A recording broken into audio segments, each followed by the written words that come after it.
ambulance. Yes?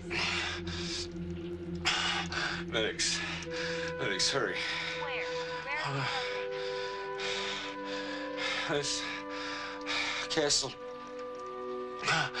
Castle Drive, 544. Is that on post or off post? Oh, that's... They're dying, for God's sake. Hurry. Could you give me your name and... Hello?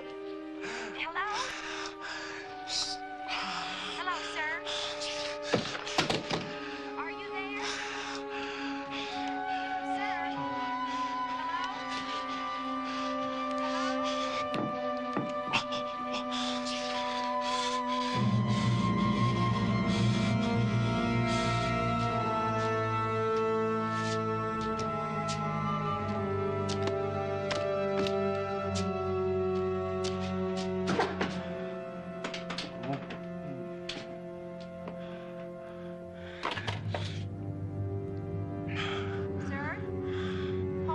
Are you there? Sir? Stabbing. Who is this speaking, sir? Medics. In an ambulance. Hurry, I think I'm gonna die. I have 544 Castle Drive, sir. Is that correct, sir? Hello? Hello, sir? Hello?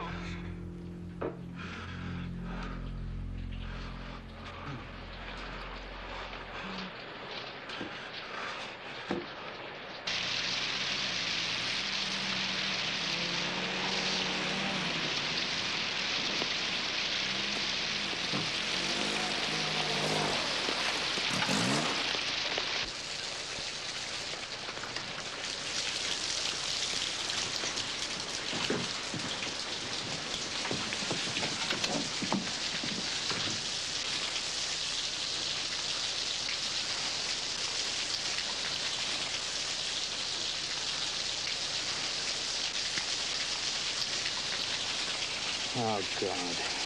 He's alive.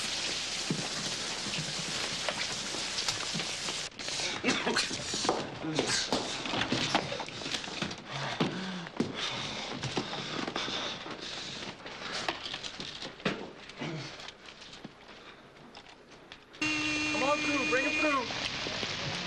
Come on. Good. I just watch that chest piece back here. Level. Bring it up a little bit. Swing it around. Okay, ready? Okay, here we go. Okay, get him in there. Watch the front. Tanner, we're ready to go. Keep out of there. Okay, now you go in front of us. Lead the way. Keep a few cars out of here. It's Captain Jeffrey MacDonald, Green Beret doctor, here on the base. That's his wife. Well, he said they were attacked by hippies, 4. 2 white guys, he said, and a black guy with an army field jacket and sergeant stripes. He said the woman was blonde, wearing a floppy hat and boots, and carrying a candle. The children are back here.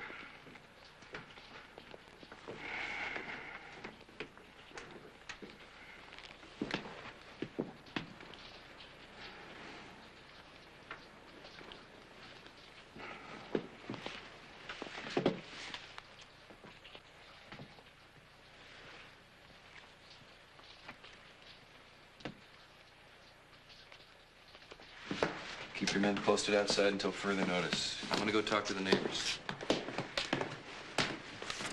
Don't let anyone touch a thing. Skinner, outside. My family. Where's my family? Easy now. My wife, my kids. It's all right. They're gonna be okay. What do you mean they're gonna be okay? Well, they're dead, aren't they? Yeah, it's Kimmy.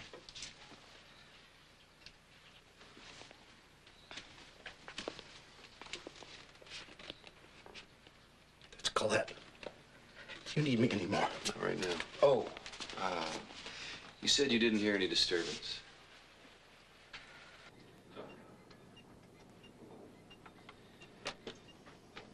There's a possibility of a punctured lung. You better get me a chest X-ray. Stop him.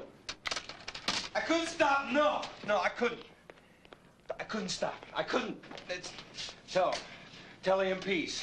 Tell the MPs I pulled the knife out of her chest to tell the CID. I will. Tell them. I threw it on the floor. Where are my kids? Where's my kids? Take it easy, Jeff. Where's my family? Take it easy. Where's my family now? Where are they? Why aren't they here? It's not. Come on. What? Why aren't they here? Take it easy.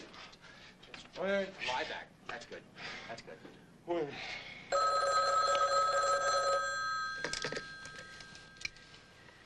Hello? This is Dr. Bronstein at Fort Bragg. Mrs. Kassab? Yes, this is Mrs. Kassab. I'm calling about your son-in-law, Captain MacDonald. He'd like you and your husband to come down here to the Womack Hospital as soon as possible. Hospital? Wait, is there anything wrong? Is he all right? We've been trying to reach his mother. If you get a hold of her, would you please give her the same message? Well, what is it? What's happened? Where's my daughter and the children? Please, try to make it as soon as possible. But I don't understand. Hello? Hello? What's going on?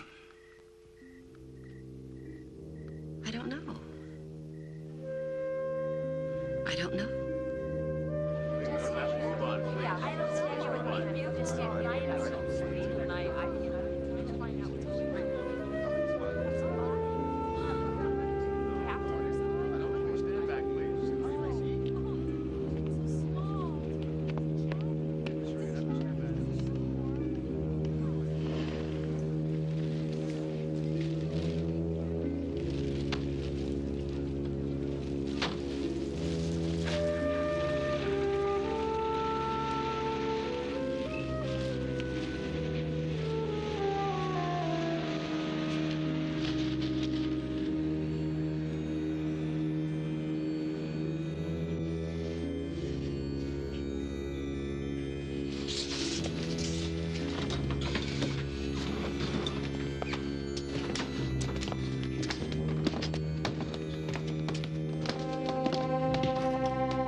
Pajama top was found on top of her. What are all these blue threads doing underneath her? Take a look at this.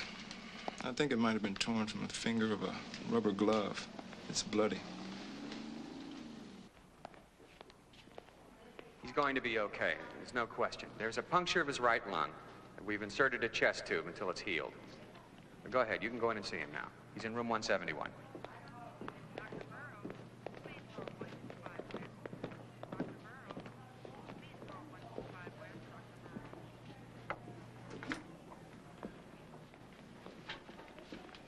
Jeff? Ron, they clubbed me. I couldn't get to her. They clubbed me. It's okay. I know. It's okay.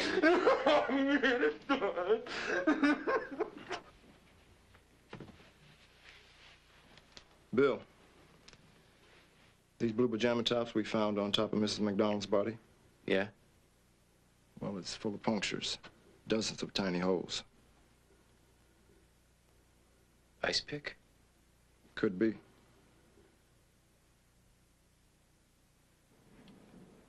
His wife was stabbed 16 times.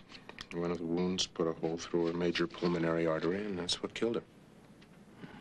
I understand she was pregnant. Yeah, male fetus, 4 to 5 months gestation. She also had 21 puncture wounds. Could have been made with an ice pick. Both of her arms were broken. Probably tried to fight them off. We found a blonde hair stuck to the palm of one of her hands. And a piece of what appears to be skin was found underneath one of her fingernails. What about the children? More the same. Never seen anything like it.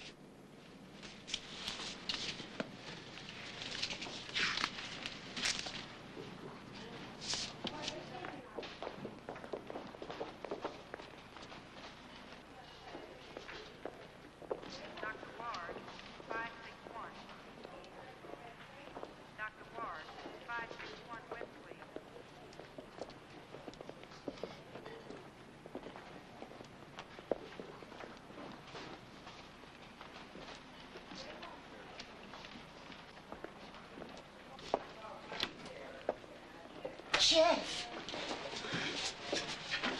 Mom. They're dead, Mom. All of them. Oh, God.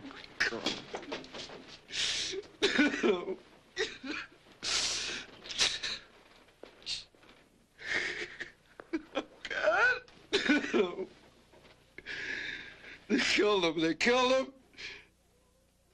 I couldn't stop them. They killed all of them. I tried to protect them. But I'm sorry. I'm sorry.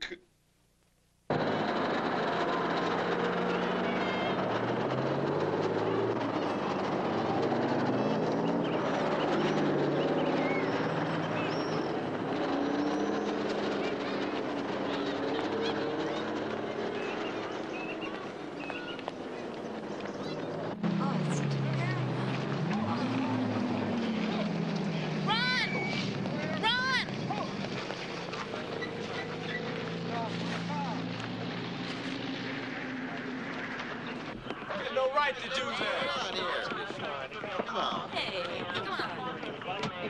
Don't worry about it. They can't do nothing to you. You all right? You guys do it. We are, right at this moment, conducting a massive search for the killers. But let me point out to you that Fort Bragg is an open post, and therefore access to it is unrestricted. Any civilians, be they hippies or otherwise, can enter the area without question. Has Captain MacDonald had any patients involved in drug abuse? I'm certain he must have had a few. What I can tell you is my brother's just devastated by all this. He's emotionally drained. He's really hurting. I mean, my God, his whole family wiped out. I didn't know what to say to him. I don't know how to console him. I mean, what the hell can you say?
Are we talking about the same blue threads, these blue threads from Mr. Johns? Well, we think so. Blue threads and fibers were found in the bedrooms, but not in the living room. As a matter of fact, splinters from the wooden club were also found in the bedrooms, but not in the living room area. Wait a minute, he was attacked by these hippies in the living room. That's where he fought them off. Yeah, but no threads, no fibers, and no splinters. Not in the living room. Did you get the lab results from the piece of skin they found under her fingernail? You mean Grebner didn't tell you? It's gone. Gone? Yeah. Some jerk over there must have mislaid it.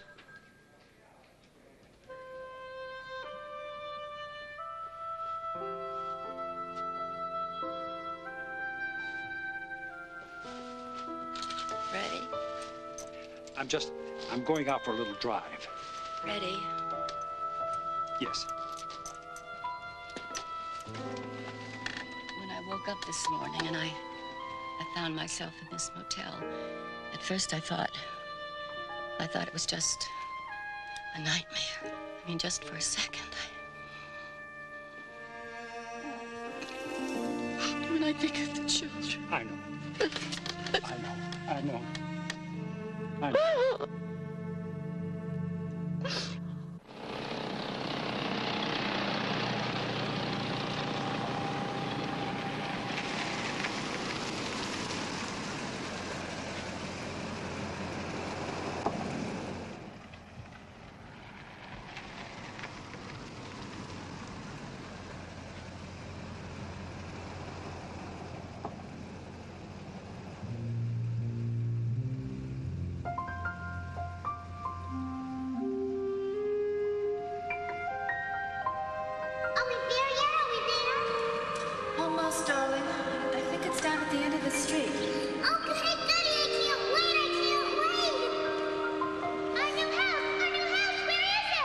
it is, Colette.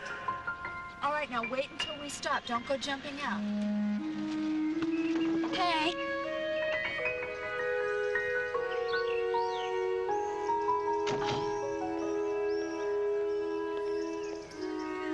Looks pretty nice, huh? Yeah, looks nicer than anything we've had before. It's locked, Mommy. It won't open. Okay. Jeff, hello? Anyone here? Hey, do you have a key? No, he didn't send one. Maybe he got tied up at the hospital, or I don't know. Oh, Daddy! Here he is! Daddy! How's my girls, huh? Grandpa drove us, and we stopped for ice cream. Yeah, huh? Well, that's because Grandpa's a nice guy, and he's gonna open a door for us. Hi, Freddy. All my girls. Where do you see the house inside? 3 bedrooms, one for everybody, huh? All right, now watch yourself when you run the door.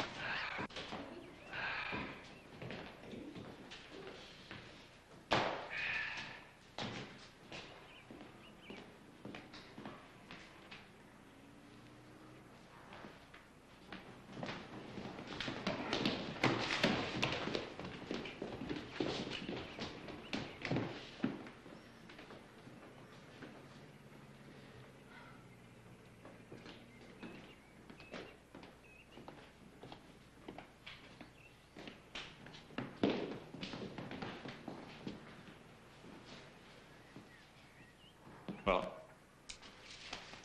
what do you think?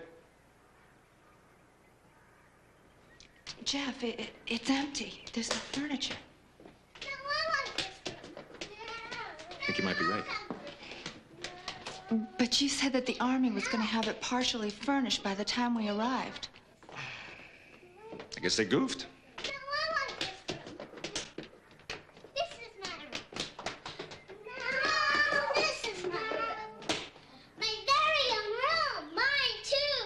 Without beds.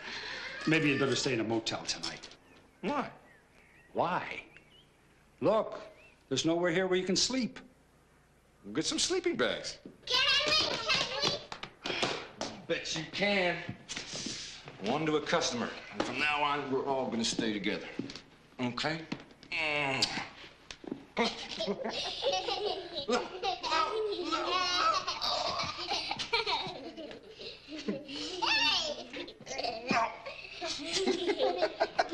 You're tickling me.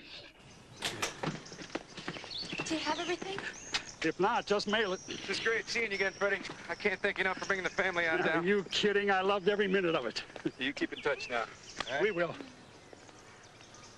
Here you go.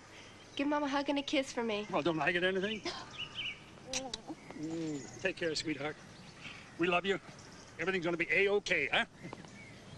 Wait, bye, Grandpa. Wait, bye. Say bye-bye. Bye-bye. Bye, Grandpa. Wait.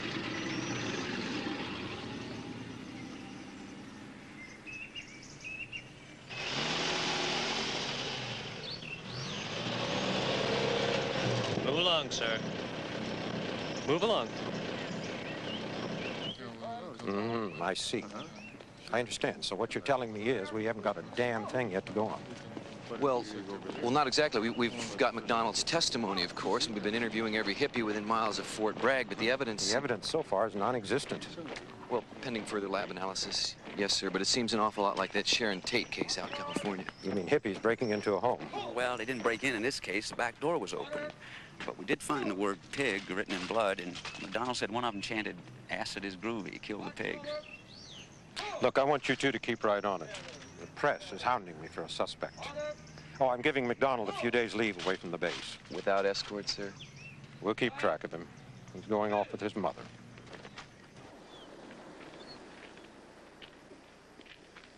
Dear Mildred and Fred, the magnitude of our loss is something I still can't comprehend.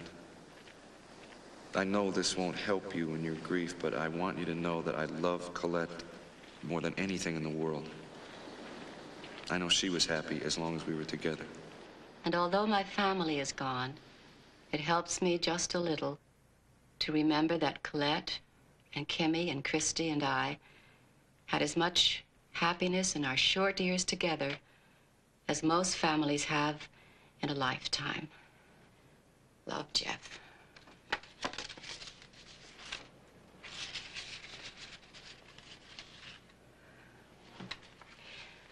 I guess we should just keep all this clothing here until he tells us what to do with it.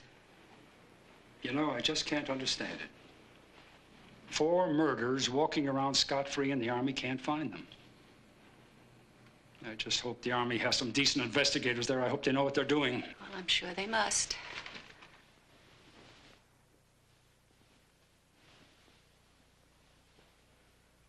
We still haven't the faintest idea of what happened. Jeff hasn't told us a thing. Just what we read in the papers. Mildred? Mildred?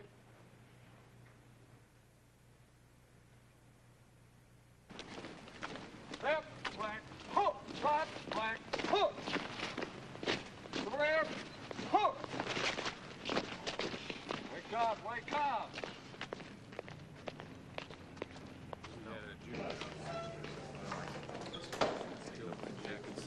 Excuse me. Can you tell me where I can find Mr. Grebner? Oh, yeah. At the end of the hall up the stairs. Right away.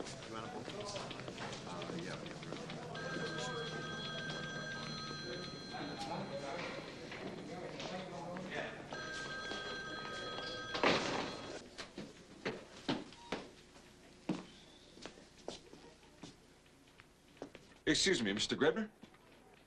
Oh, Captain, come in. Thanks for dropping by. Please, sit down. I'd like to talk to you about getting my furniture out of the Castle Drive apartment. It's sealed up, as you know, and I've already found another apartment. I'd like to introduce the 2 men who are conducting the investigation for the crime. This is Bill Ivory, Robert Shaw.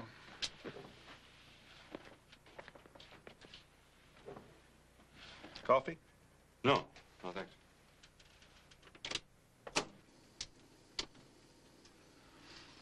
Captain, you were inducted into the Army when? Last July. Uh-huh. That's 9 months. You're a group surgeon for the Special Forces? Yes, I'm afraid I don't quite understand. We just want to get the whole story, Captain. Everything you remember. Oh. Okay. Before we start, I have to advise you of your rights. That sounds very ominous. You do have the right to remain absolutely silent. You don't have to answer any questions. I'm ready. All right. You can stop at any time. Would you like advice of counsel? No. Okay. Then tell us your story, Captain.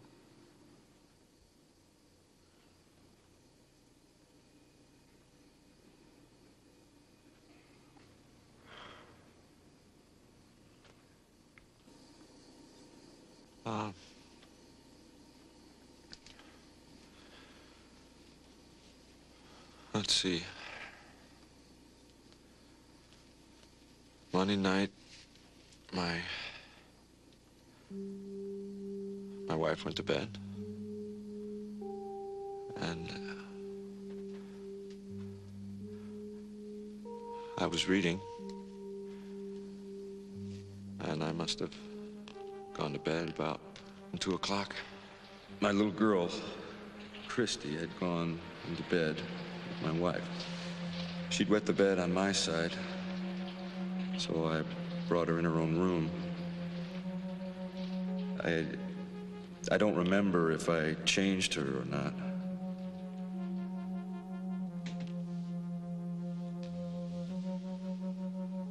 I gave her a bottle and went out to the couch because my side of the bed was wet.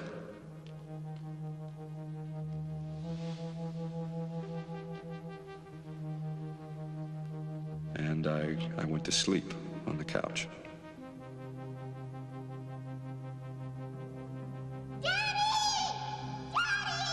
The next thing I know, I heard some screaming. I saw some people at the foot of the bed. I don't know if I heard the girl first or I think I saw her first. I don't know if it was a flashlight or a candle, but it looked to me like she was holding something. My instinctive thought was that she's holding a candle. What the hell is she holding a candle for? Kill the pigs. Acids groovy. And this guy started walking down between the coffee table and the couch. And gray something over his head. I just got a glance at this girl with a kind of light on her face. Kill the pigs. I remember thinking to myself, see, I work out with the boxing glove sometimes. Geez, that guy throws a hell of a punch. I got this terrific pain in my chest. Kill the pigs.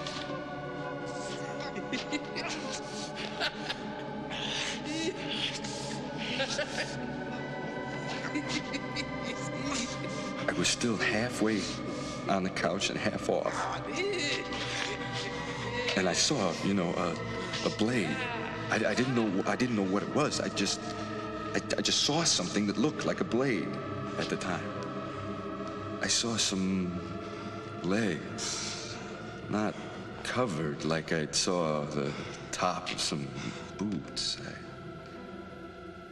And the next thing I remember, I was lying in the hallway, at the end of the hallway floor, and I was freezing cold, and it was very quiet.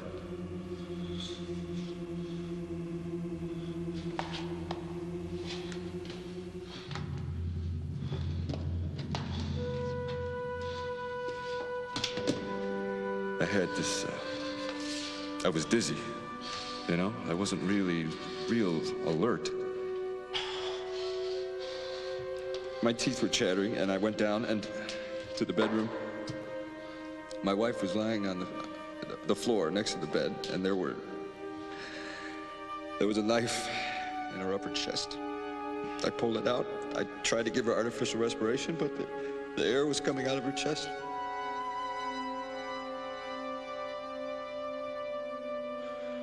Wait.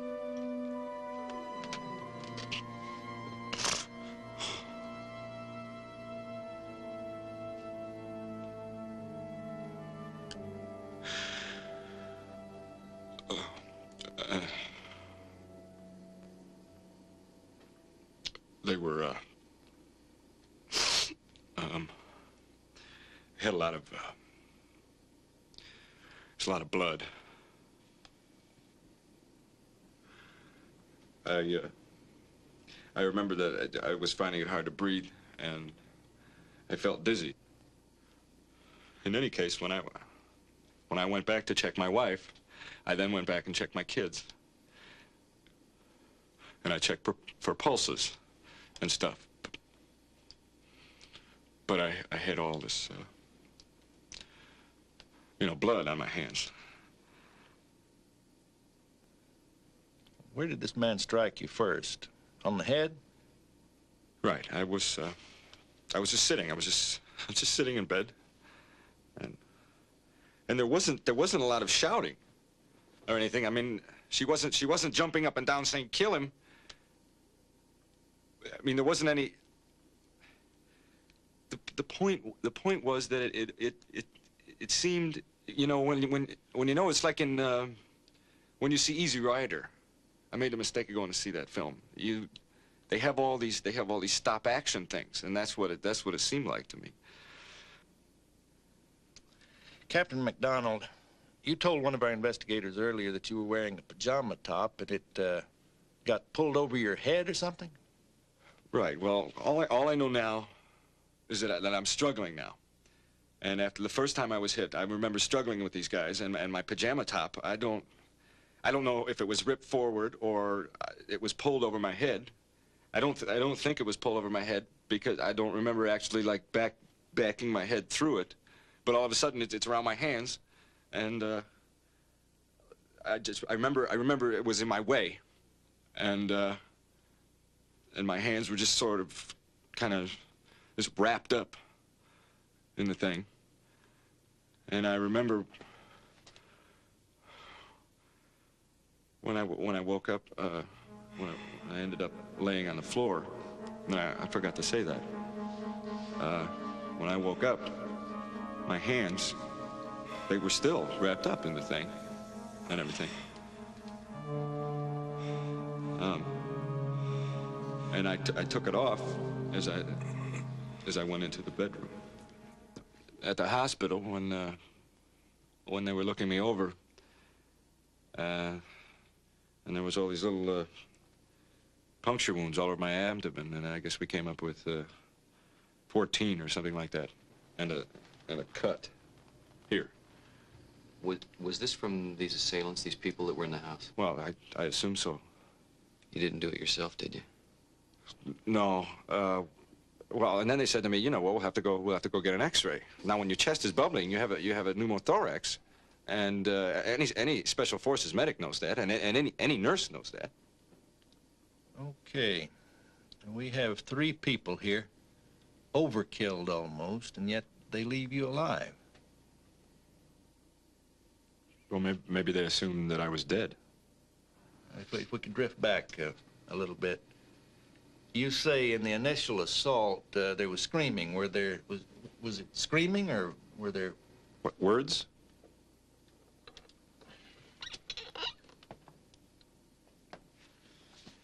Like what? Well, I remember hearing my wife saying, Jeff, why are they doing this to me? This is while you're still on the couch. Right. I heard some screaming, and then I heard Christy, with Kimmy, the older girl, saying, Daddy, Daddy, Daddy, Daddy. This is something I can't figure out. You know, I've gone over this 100 times in my own mind. There's so many unanswered questions. You woke up, Captain MacDonald, and you saw 4 people.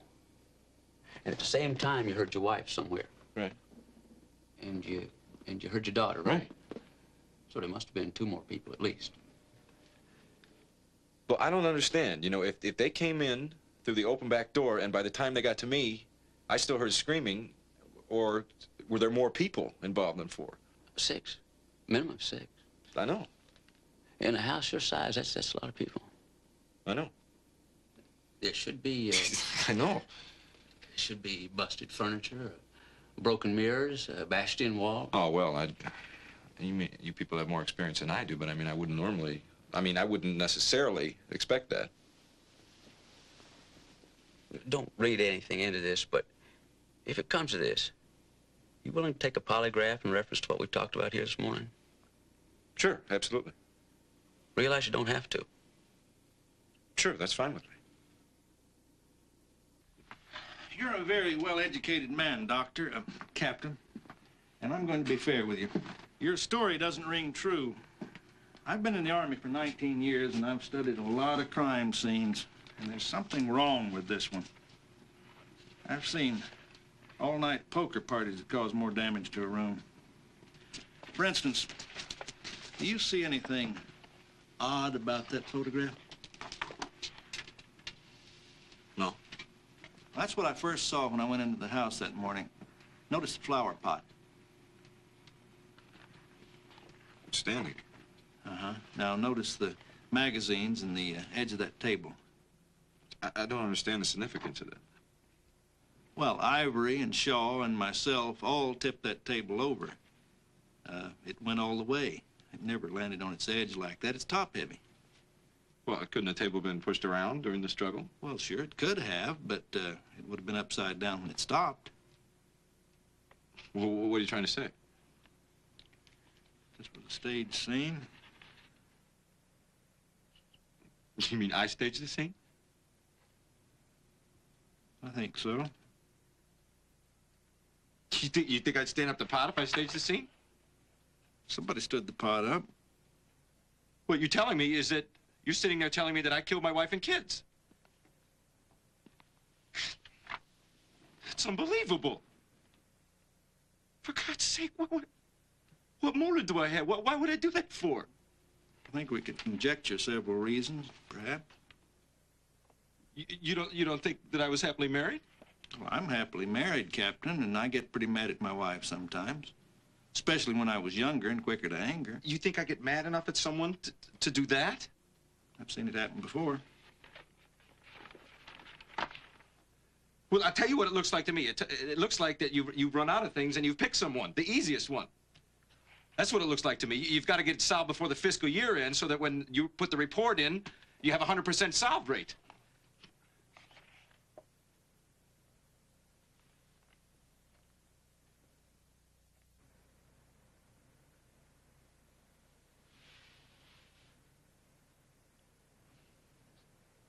Well, now where do we go from here? you. No, it's not up to me. I told you what I know. And then you throw some pictures in front of me and you tell me that I staged the scene and that I did it?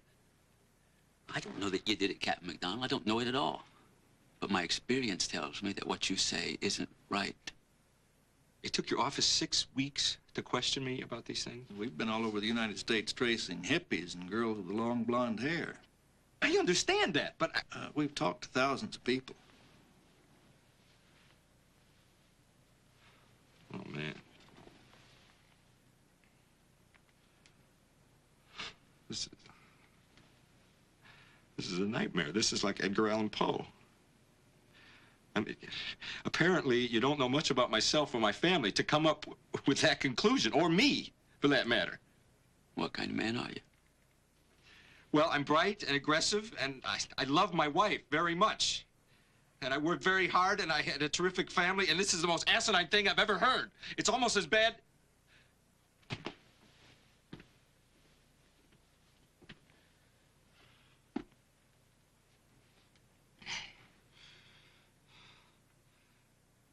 Ask any patient I've ever treated. I've always gone out of my way. Always gone out of my way. Always helped people. I love my wife more than any couple I know. I don't know any other couple that was as happy as our family, and then you come up with this crap. Damn. Jeff, I've got to go with all the evidence that's available to me. Bull, you're making a mountain out of a molehill. No one ever had a good as life as I had. What the hell would I want a record for? My God, I was a doctor. I had a beautiful wife who loved me and 2 kids who were great.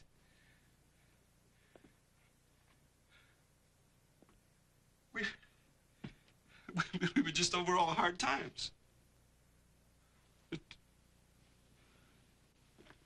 It doesn't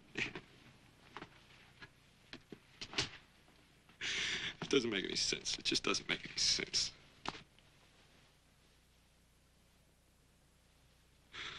Look, Mr. Grebner, what I told you about that night is the truth.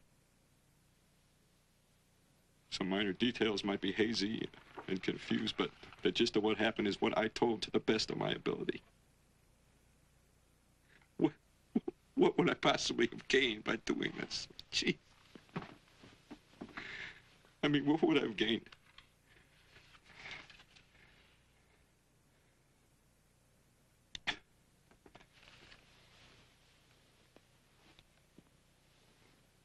She looks familiar. Mary. The nose looks familiar. She looks familiar, but I don't know who she is. What about this one?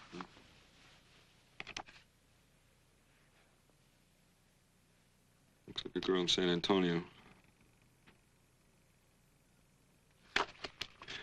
She's a nurse. I was with her one time. I didn't have intercourse with her. She wrote me one letter, and I ripped it up, threw it away. No big deal. You're more thorough than I thought. Hmm? You're more thorough than I thought. Stupidity of those army jerks. Jeff, a suspect. I can't believe it. Now, after 6 long weeks, they finally decide to fasten the blame on Jeff. By this time, the real murderers could have left the country. It just doesn't make any sense, Freddy. Sense? It's insanity. That's what it is. Good Lord, to think that Jeff could possibly be the one to... it's ridiculous. I tell you, Mildred, something's got to be done about it. What? I don't know, but I'll be damned if I'm going to sit around and watch them nail Jeff MacDonald to the cross.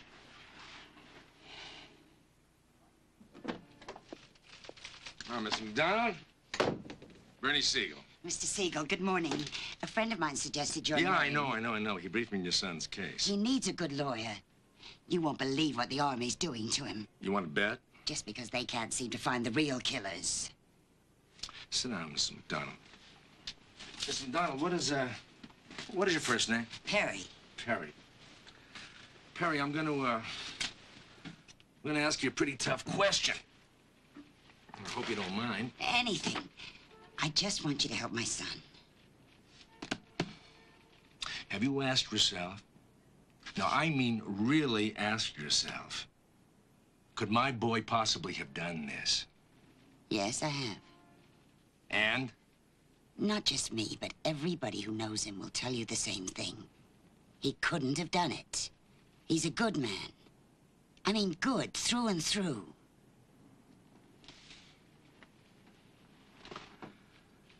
Is this a mother protecting her son? Whoever did this to Jeff's family had to be crazy. Demented, am I right? I would say so, absolutely, yeah. I brought him up. All those years. I'd know if there was ever anything wrong with them, wouldn't I?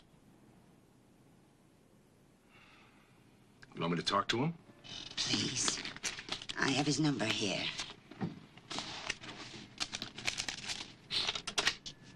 How old were the girls? 5 and 2. Shocking. I've got 2 girls of my own. Twins. Shocking.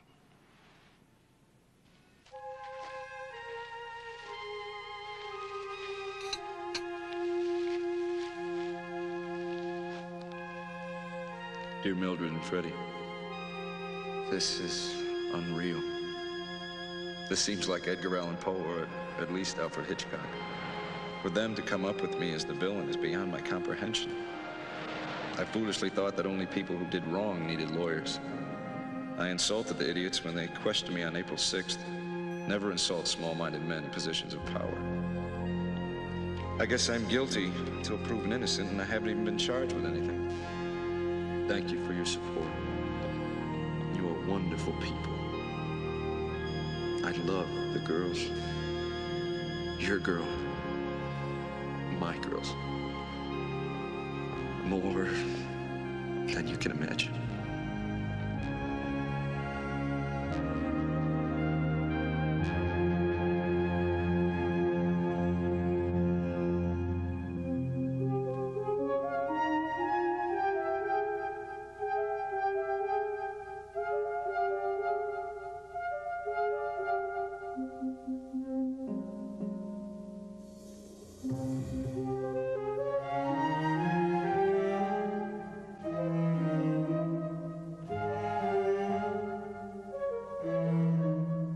Well-balanced and healthy from every psychological report. Thank God for that, so there'll be no insanity plea. And given the nature of that crime, he would have to be a very, very sick person. Yeah, but the Army's got to have some evidence, or they never would have made the announcement. Dennis, if they should decide to charge him, we will go right in the offense. Because whatever facts the Army has, that's led him to the wrong conclusions, and we're gonna prove it. You damn right I'm angry. And I want you gentlemen, you people of the press, I want you to quote me word for word. I am protesting the fact that the Army has kept my son-in-law under restrictions for over 3 weeks now. And actually, now mind you, actually they have never accused him of any crime. Is this the United States of America? You tell me. I thought only in communist countries a person could be held this way. Yes, I'd like to know what the hell is going on.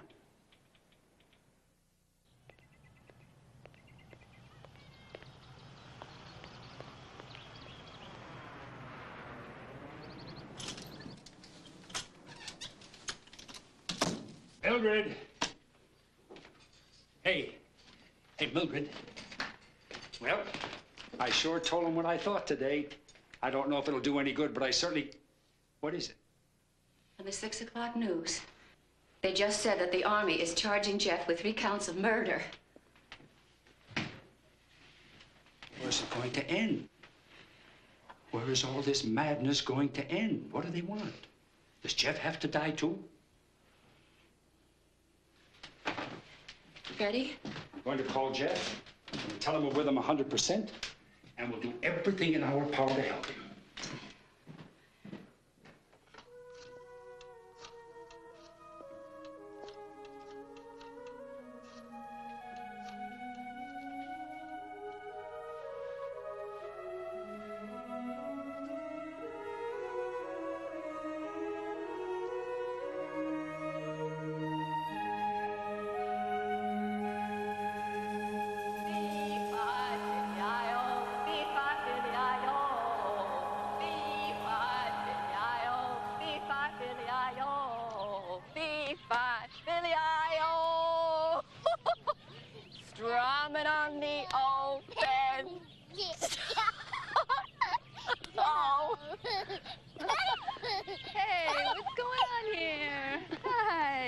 Kimmy and I are going to audition for the Chicago Opera Company. Oh, yeah, Chicago ready for you yet? Here, let me help you. Honestly, with your baby do. I'm all right, Mom. I'm fine. I still think you're doing too much. Oh, don't lift that. You're going to hurt your back. What do you think I'm here for? Oh, thank you. Did Jeff get back yet? No. Did he call? No. Were you expecting him to?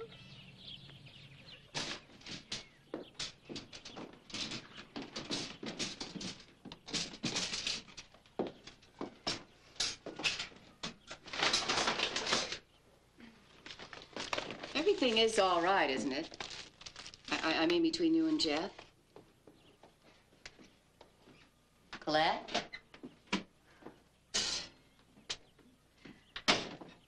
As a matter of fact, Jeff is going great guns in his junior year. They made him sports chairman of Nu Sigma Nu, and last week he got to perform an appendectomy. He was on cloud 9. Daddy. Hi, darling. How are you? Oh, you're getting so big.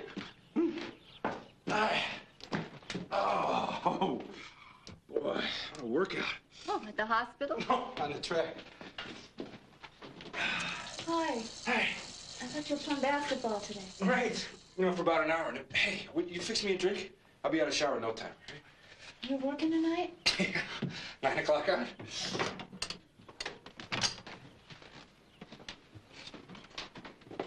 It's working again tonight? It's a normal thing for a medical student, Mom. And you got 2 more years of this? We'll make it. We're doing just fine.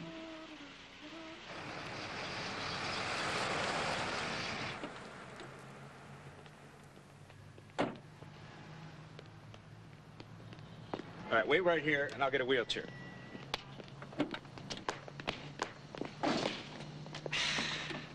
Colette, will you stay in the car? I said I'd get you a wheelchair. I don't need a wheelchair. Yes, you do need a wheelchair. Are you crazy? That's what they're here for. Look, just sit there. Let me get that. Now, just wait. All right? Now, just sit here, and I'll get the chair. Come here, sweetheart. Look, I think you better take Kimberley home now, okay? Jeff, I well, thought we there could might all be go- some complications, and I'll call you as soon as I know anything. Oh, okay. Jeff, I don't think I can find the house. I've never driven here. I know. I'll show you. There you go. You take good care of Grandma, sweetheart, okay? Bye-bye. No, put that down. Colette, what are you doing? That's heavy. Come here. All right. You all right? Okay. All right, one step at a time, okay? Where's Mommy? She's staying at the hospital. Why is she staying at the hospital? Well, she'll be home in a few days. And she has a big surprise for you. And in the meantime, we're going to have a good time together. So the tack rolled back to the bottom of the shack, and the duck cried quack when the tack rolled back to the bottom of the shack.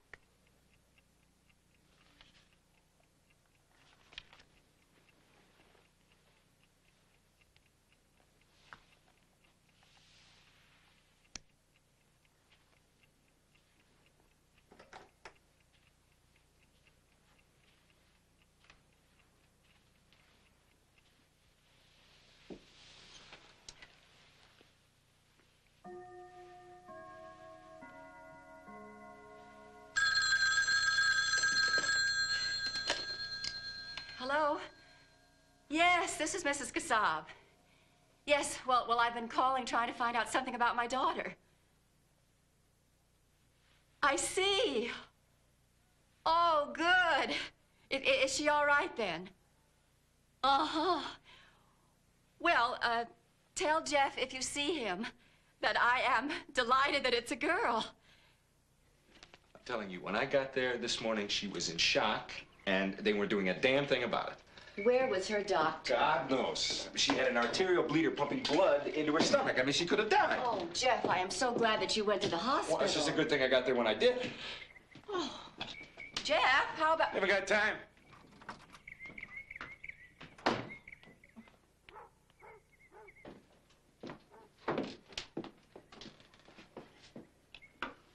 Is Mommy all right? Oh, she's wonderful. And now you have a brand new baby sister. Come on, let's celebrate. How about the zoo? Can we? Right away. Now, you just go get your sweater. Hurry up. Someone's in the kitchen with Dinah. Someone's in the kitchen, I know. Someone's in the kitchen with Dinah. Standing on the oven. Well, I talked to Jeff. But it's crazy. It's just crazy. Huh? How the Army could ever think that Jeff... They must be out of their minds. You know what Jeff just told me? The Army wants hair samples from every part of his body. Hair samples? Freddy? It's a horror story, Mildred.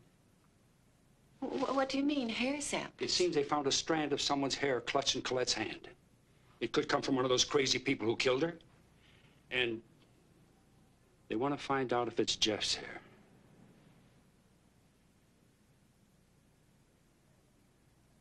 Who did it? Why? What happened, Jeff? Give us more details. Oh, he's so upset every time I try to find something out he can't tell me. He chokes up. Poor Jeff. Poor darling Jeff. You know what I'm going to do? I'm going to put up a $5,000 reward to get those murderers who really did this. I intend to conduct this hearing in a manner that is both fair and impartial, to review all the relevant and necessary evidence that either side may care to present, and to make a recommendation whether or not the evidence warrants a court-martial. When I spoke to Colette by phone in February, she said that her months at Fort Bragg were the happiest time of her marriage. He had a rare level of communication with Colette and an extraordinary interest in his children.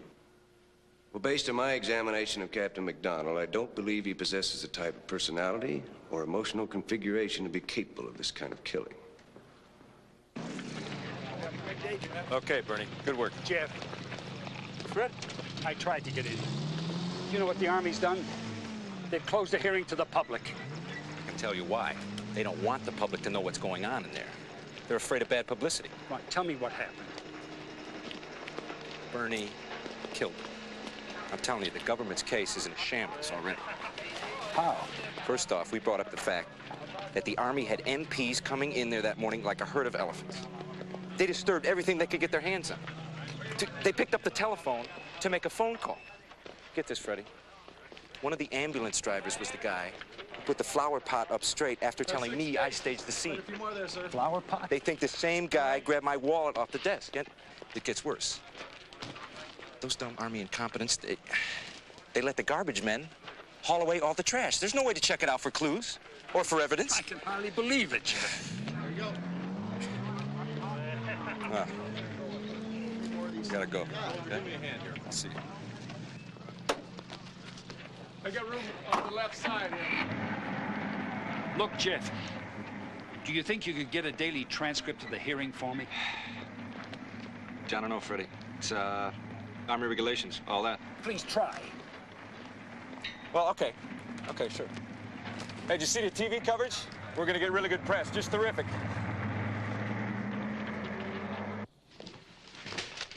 What's the matter, Freddy? Jeff gave an interview to the Long Island Register. And? And he told them everything. Look at that headline. Just look at it. I was awakened by a scream, huh? Too painful, you said. Well, he gave them all the most anguishing, intimate details. He hasn't told us a thing to this day, but to the newspaper man, oh, he'll spill his guts out. Well, I'm sure he was told to. Told? Well, I'm sure it's their way of fighting back at the Army. I bet Mr. Siegel told... Well, I don't get it. I simply don't get it.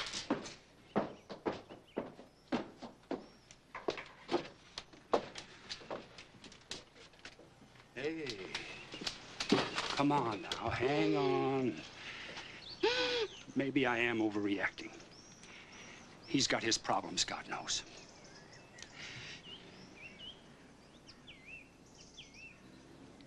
You know, this morning,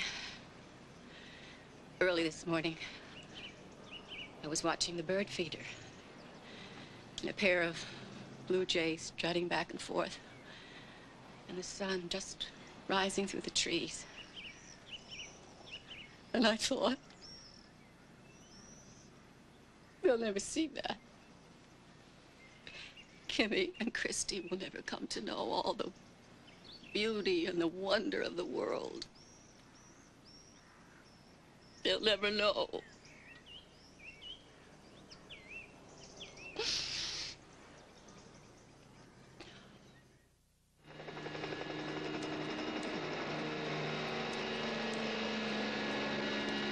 Got plenty of film on that camera?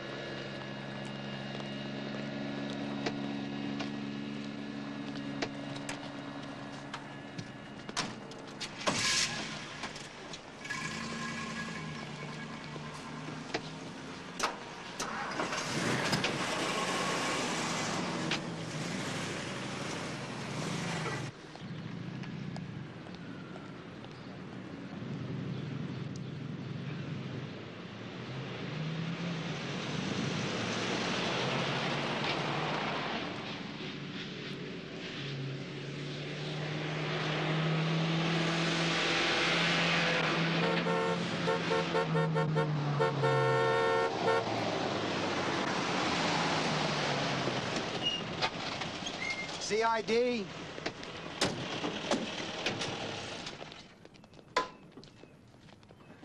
What's going on? I'm taking you into protective custody for the purpose of obtaining hair samples. Get out, please. No, wait a minute. Look, I am one of Captain MacDonald's civilian attorneys, and what you are doing is highly illegal in Take my Captain opinion. MacDonald into protective custody. No, you can't do that. All right, may I see your identification, please? Look, I demand to see if you have any legal authority to take my client into custody. Sir, Where's your do you warrant? mind stepping aside? No, I have asked you to show me by what authority you intend to take my client into custody. Sir, I'm asking you to step aside. Hey, wait a second. You just can't do that. Now, he is a civilian attorney. This is Mr. Eisman, my assistant. You're not going to get away with anything without proper authorization. You hear what I'm saying? Dennis, you okay? Dennis, you hurt? Dennis, are you all right? Freddy, my back and my Will somebody neck. call an ambulance? Get a shot of it, will you, please? Give Will me you a get a doctor. shot? My neck. It's my neck. Get out, Get Captain. my back and my neck. All right, I'm going. Get me a doctor. Get me a doctor. Oh, my back. Oh, my neck. My neck. Oh, my neck. Oh.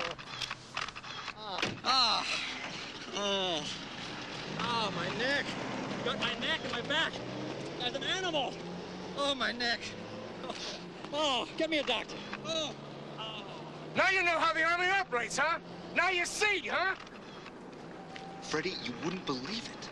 It's the dumbest thing the Army's done yet. We're getting headlines all over. Jack Anderson's got it in his column this morning. It's perfectly obvious now. The Army's getting desperate. Fayetteville weather, hot and humid through Sunday. And speaking of hot, this one's headed right for the top.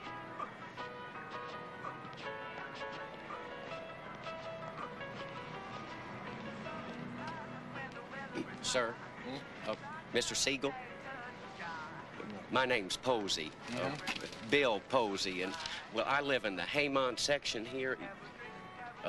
You know, the hippie district. Right on Clark Street, next to this hippie girl named Helena. Could I speak to you for a moment?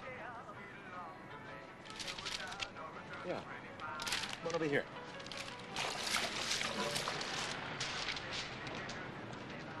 Here, sit down. It's my assistant, Mr. Eisman. How do you do? Hey, thanks.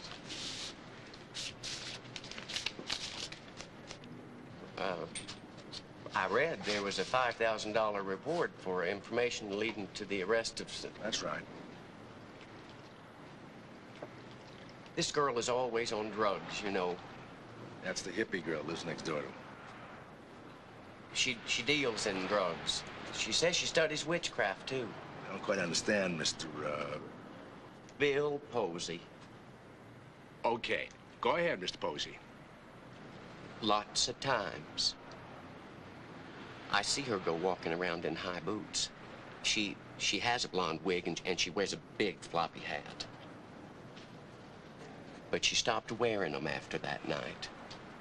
On the day of the funeral, though, she put on a long black dress and wore a veil, and she hung a big funeral wreath over her front porch. Now, you're sure of this now, huh? Yes, sir. She acted like she was in mourning.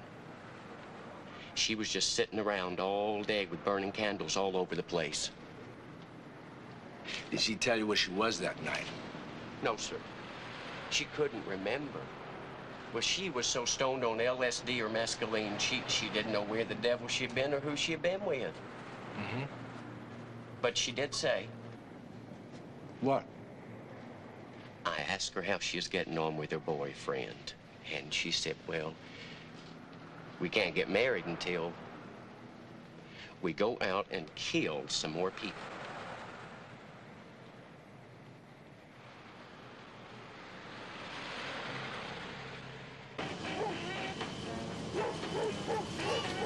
It's getting near dawn. When lights close the tired eye, I'll soon be with you, my love. Give you my dawn surprise. I'll be with you, darling, soon. I'll be with you when the stars start falling. Stokely? How are ya? Come on, let's go.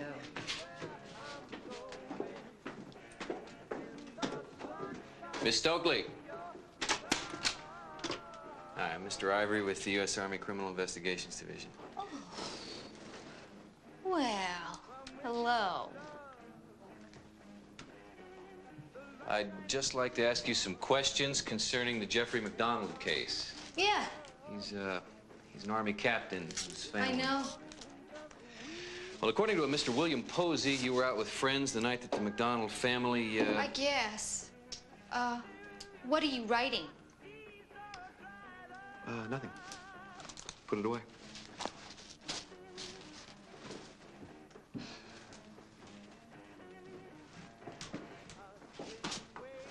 Do you remember where you were that night? No. I was, out on marijuana. Do you own a blonde wig, Miss Stokely? That belongs to a girlfriend, and she's got it now. Do you own a large, floppy hat? I gave it away. I don't remember who. You own some boots. I threw them away. Listen, you probably read that the Army's conducting an inquiry into the MacDonald murders. Would you be willing to come down and testify, tell us what you know about your whereabouts on the night of the crime? No. I don't want to get involved. Can you identify the men you were with that night? Oh, some guys, I don't know. The owner of the car? Bruce. Bruce? That's it? I don't know him. He's a white guy, dark hair. Miss Stokely, have you ever been interested in witchcraft?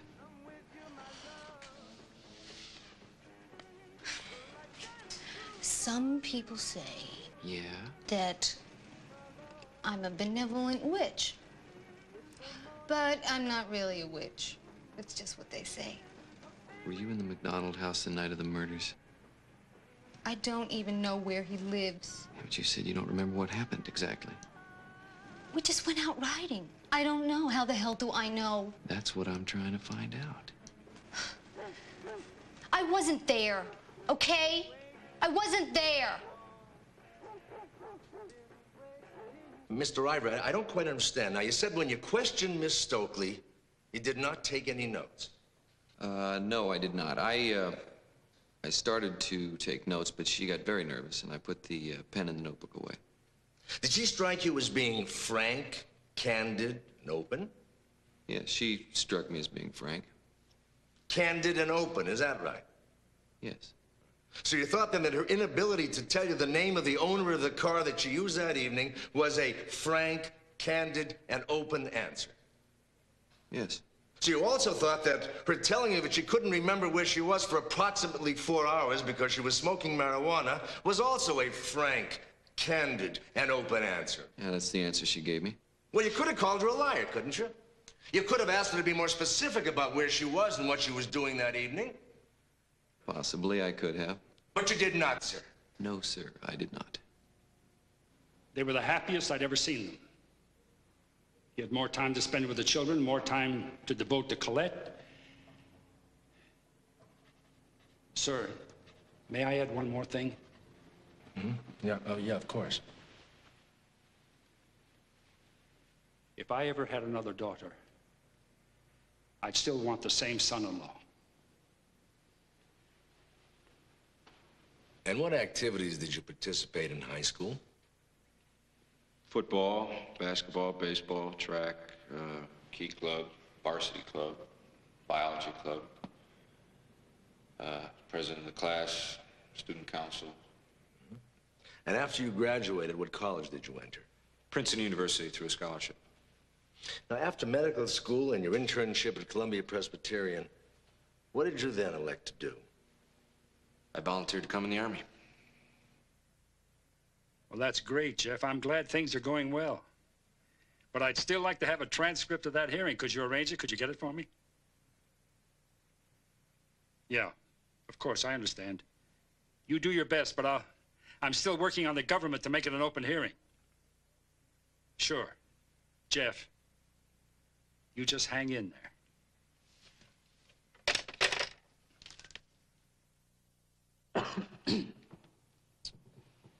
Captain MacDonald, what time did your wife leave for her class that night? 6:15. And once she left, what'd you do? I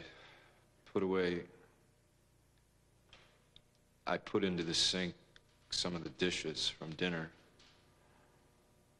And then I watched TV with the kids. Now let's meet our next contestants. Jimmy, meet Florence and Bob Parker from Prescott, Arizona. Bob's a junior high school science teacher. It's time for bed. Florence is the homemaker. Let's give them a hand. Well, Florence and Bob, you've now had time to think about this, so... And thereafter, when you put Christy to bed, what did you do? I fell asleep in the living room. Wake up, Daddy! It's Han! It's Han! Wake up! Did you watch the show together? Yes. And when was that show over? 9 p.m. Did you do anything special when you put Kimberley to bed? Nothing out of the ordinary. I went back and watched television.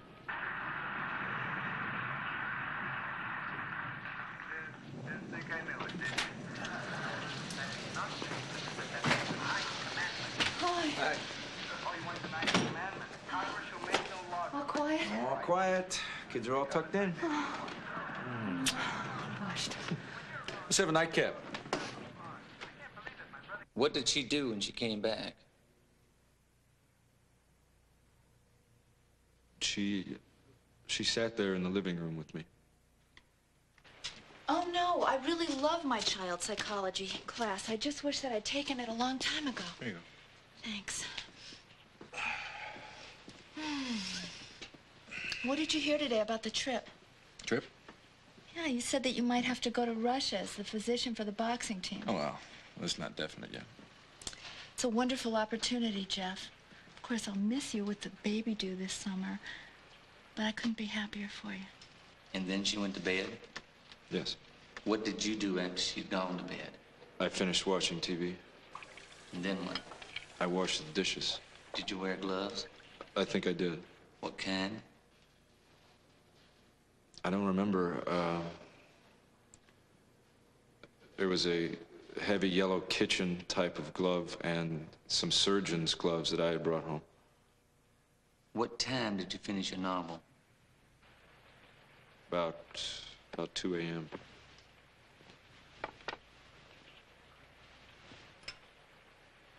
Then you found Christy in your own bed, and the bed was wet.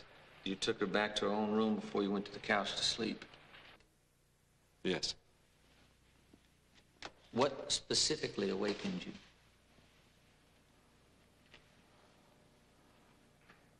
A scream, followed by, help, help, Jeff, help me. Why are they doing this to me? Did you hear anything else? I heard my daughter, Kimberley, crying. Daddy. Daddy, Daddy. Where was your pajama top at this time? I don't, it was around me, around my arms. I don't know how it got there. I was real dizzy, and when I say that I literally saw stars, I mean it. And you lost consciousness as you were falling? Well, I assume so, because that's the last thing that I remember. When you woke up and got up, how did your arms feel? All I know is that they were still wrapped up in the pajama top. What did you do when you got to the master bedroom? It was a combination of things. I was trying to get my hands out of the cloth, and then I looked at my wife. What did you do with the pajama top? I dropped it. Where? I don't know. What did you do then? I pulled a knife out of my wife's chest.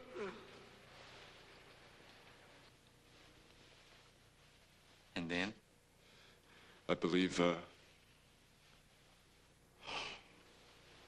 this time that I covered her chest with my pajama top. Where was it? I don't know. I just picked it up and I put it over her chest.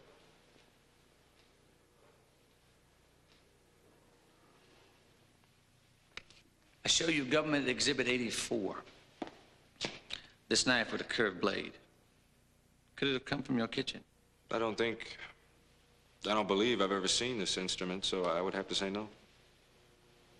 Are you absolutely certain? Yes.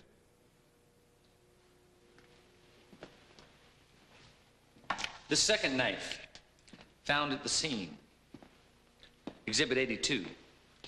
Could it have come from your kitchen? No.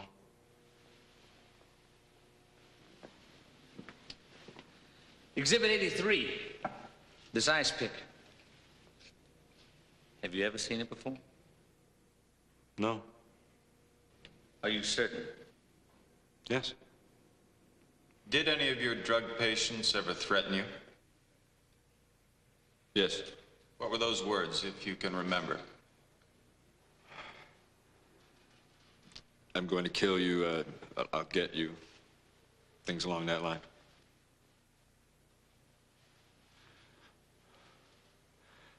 I love Colette more than anything in the world.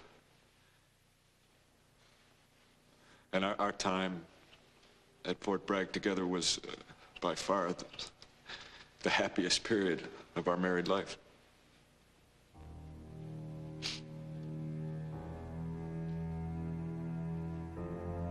Mr. Jack Nelson, Los Angeles Times. It occurs to me you are well suited to write a major article on my case. My lawyers are currently in some first-stage talks with Look magazine and Esquire, but... Captain MacDonald?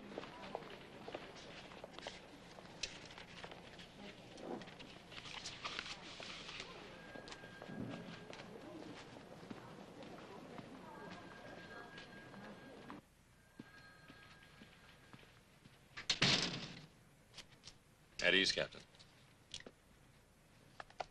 I've studied Colonel Rock's report on the Article 32 inquiry and investigation. I've decided there is insufficient evidence to convict you. Sir, I would have preferred to be declared innocent. Well, I cannot come to that conclusion either. Sir, I did not murder my wife and children. The recommendations of Colonel Rock will specify that all charges against you be dismissed. Thank you. Thank you again, sir. Come in. We did it, didn't we?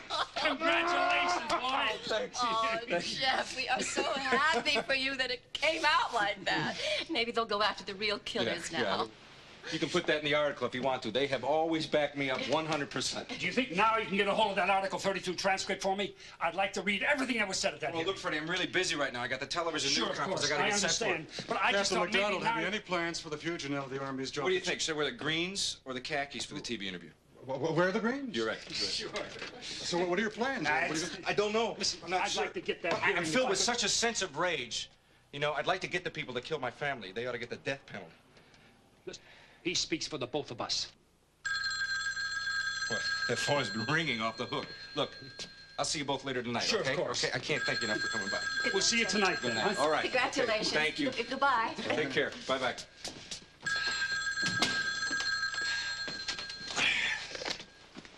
Hello. Captain MacDonald? Yes. This is Betsy Gilmore. Who? Betsy Gilmore from On the News. Oh, yes, right. I saw your picture in the paper. I just think you're some kind of guy, and I thought maybe we could meet for a drink and maybe I should get a load of this on the phone. She really sounds interesting. I could really do something with this. consider coming and seeing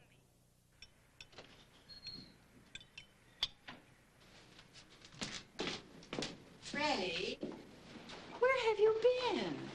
Look, magazine. I'm sorry I'm late. Well, it got so late that I started dinner without you. I talked to the editor. I told him that I drafted a letter to 500 congressmen and senators asking for a reinvestigation of the crimes. I told him somebody had to do something about it. The FBI hasn't done a damn thing. Were they interested, do you think? Well, he said he'd put 2 reporters on it to work right along with Jeff. It would take maybe 3 months or so, and they'd break this thing wide open. 3 months? A complete investigation to try and catch the people who did this. 2, I wanted you cleared 100%. And 3, to try and prevent this from ever happening to anybody else again. Uh-huh. Jeff, they've got investigating reporters there that'll make the FBI agents look like school kids. Really? Those guys will practically be living with you. Right, now, Well, I'm sure they didn't discuss it, but finances never came up, huh? What? Finances never came up. No. No, it never came up. I never even thought of it. Well, that's got to pay for some of my expenses. You know, that's the thing.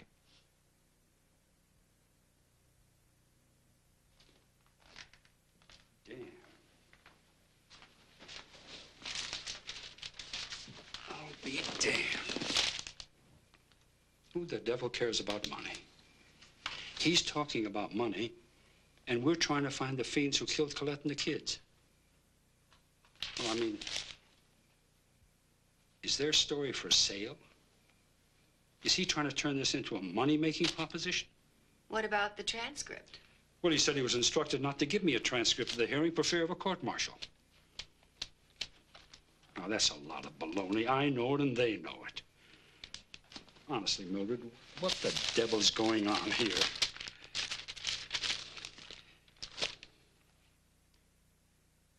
I think all of us here, and all the people across America who are listening to us now, understand and sympathize with the terrible ordeal you've been through. Could you possibly tell a little more about what happened that fateful night? Well, I had finished putting the dishes away, even though I'm a Green Beret. And I put the children to bed, and my wife came home, and we had a bedtime drink together. And we watched the beginning of a late-night talk show. See, I don't get it. What's so funny? What's going on? Now, can you tell us the kind of evidence that made them charge you? Well, at the risk of saying unbelievable things, and they're true, there was no evidence, which is really one of the fascinating things about the whole case. They took me in and they questioned me. It was really an interrogation. You know, they turned the light up in front of your face, and they had these little tricks. And then they told me to go back to work. And on May 1st, I was charged, and we underwent this charade of a hearing. As I recall, you had, I believe, 16 wounds. 23. The Army thinks you inflicted 23 wounds upon yourself? Apparently, they didn't think about little things like a motive for the crime or how did I inflict 23 wounds on myself, some of which were potentially fatal. The Army later What does he mean? He had one clear wound and the others were superficial scratches. When we saw him at the hospital, Not even Mercurochrome. That's right, he was sitting up having dinner that night. In other words, I could have died very easily. I was in intensive care for several days and had surgery. What surgery? So the real killers are still out there somewhere? Absolutely. There are at least 4 people running around out there who have murdered 3 people. The Army performed very incompetently, and they realized that they had to do something, so they charged me. It's the Army way of handling things. If someone really fouls up, they either give him a medal or they transfer him. I've watched these men, and I've seen them testify, and I've seen perjury, and I have seen total incompetence in an investigation. There was no control. There is no one who controls the Criminal Investigation Division, and they just do what they want. Come on in, Pete. Thank you, sir. Maybe you've got an idea what this is all about. Well, I've heard that the CID command might open a reinvestigation of the MacDonald case. That's definite. I mean, the guy goes on national television and he accuses the Army of perjury. From what I hear, though, Colonel, the investigation wasn't exactly a model of its kind. And neither was it the kind of malicious prosecution that MacDonald and his father-in-law claim it was. No, sir.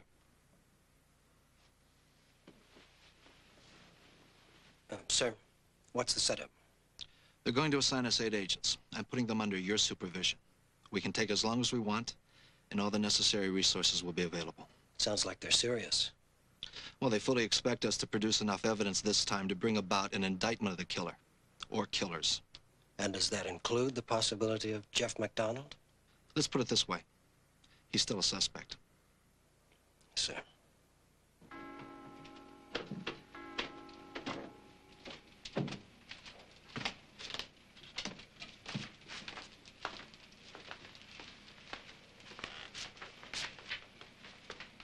Freddy, aren't you ever going to come to bed? It took us over 6 months to get this transcript. I'm afraid it's going to take me another 6 months to go through it. You want some coffee? No. What's the matter? There's some things here in Jeff's testimony that I just can't figure out. Like what? Well, I'm sort of making a list. I'm working on it. I'll work it out. You'd better get back to bed.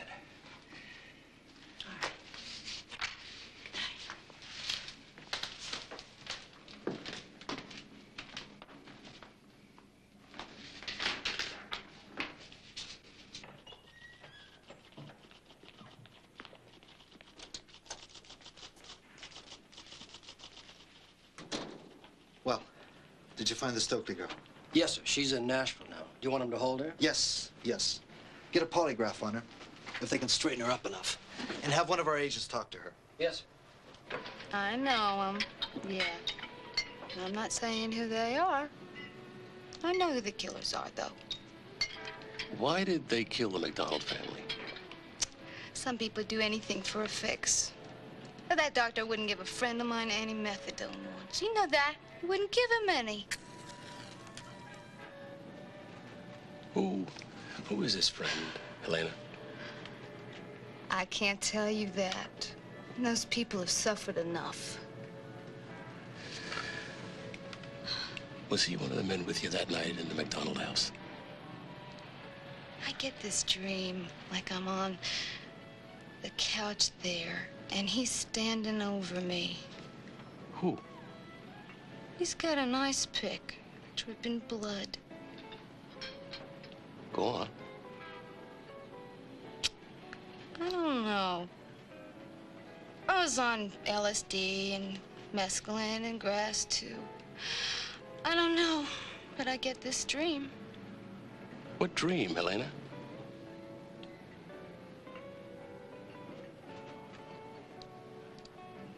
Rick, I told you. I told you, didn't I? I mean, the guy did it himself. Who? MacDonald. He killed him. I'm sick. I'm getting out of here.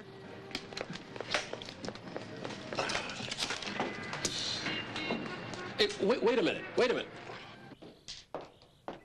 That call just now was from Jeff. He's definitely going out to California. He has a job at an excellent hospital, emergency room work, sort of start a whole new life. Sit down, Mildred. I've got the dishes. Please, sit down for a moment. Now, just listen to me for a moment. Page 25 of the transcript. Jeff heard Colette scream. Help, Jeff. Why are they doing this to me? In the first place, they were attacking Jeff in the living room. Who was she talking to in the bedroom? And not only that, how could she talk at all? She had severe stab wounds and her trachea was cut.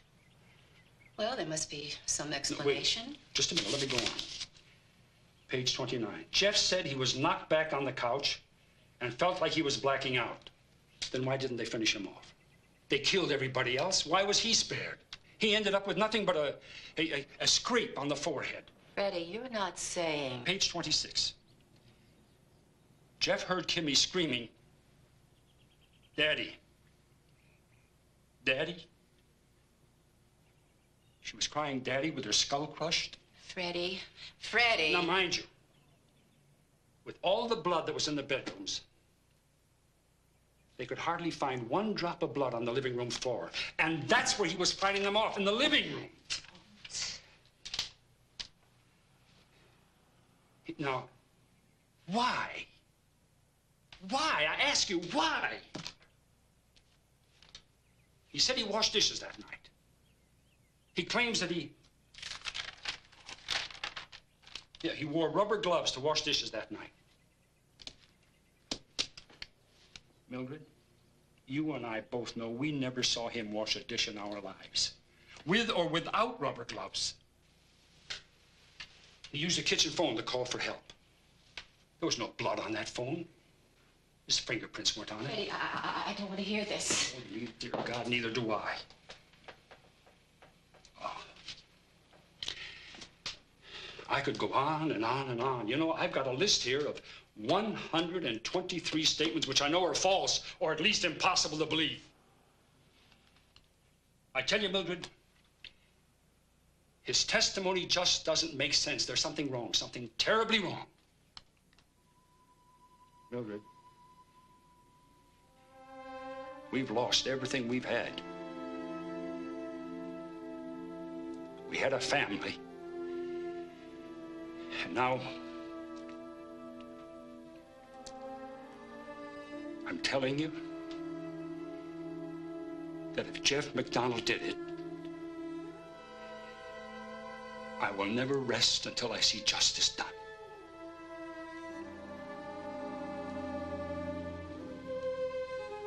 Never. Never.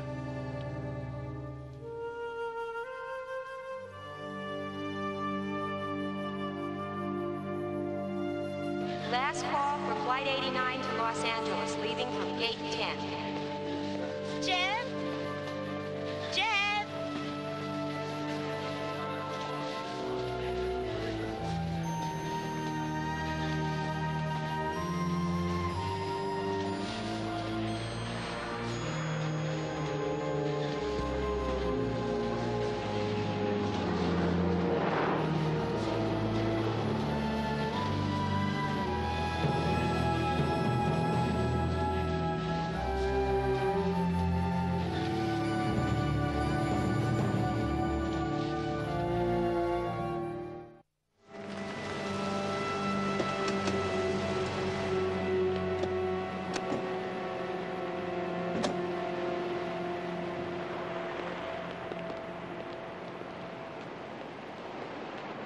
It's sealed up, you know. It has been all this time.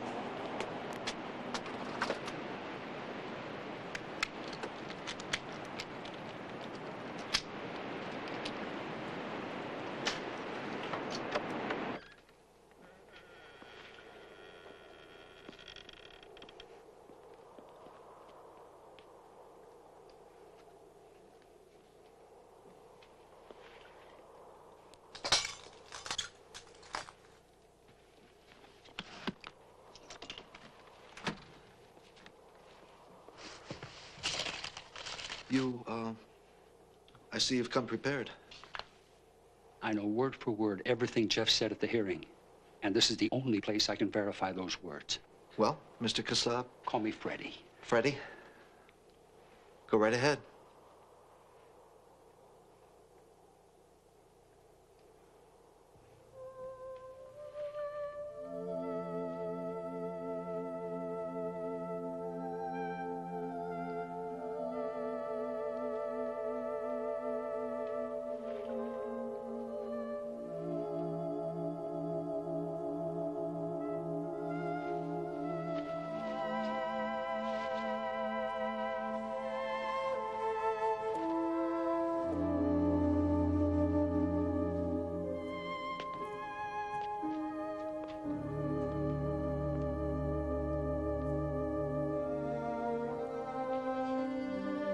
If you're going into the children's room, you see, things are pretty much as they were that night. And, I mean, there's still some blood stains in there, you know.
I can't figure it.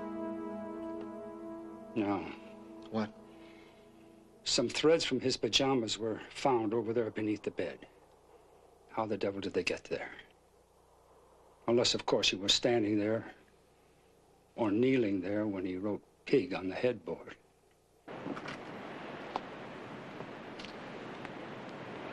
Right under the bush there, they found one of the knives and the ice pick. And the club was found right about here. Why would 4 murderers fleeing the scene of a crime stop to put their weapons under a bush right outside the back door?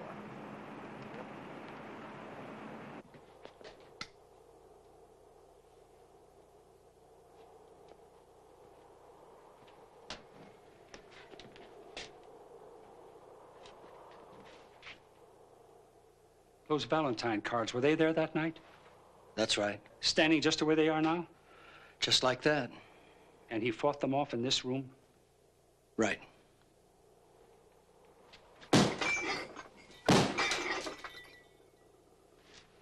Some fight.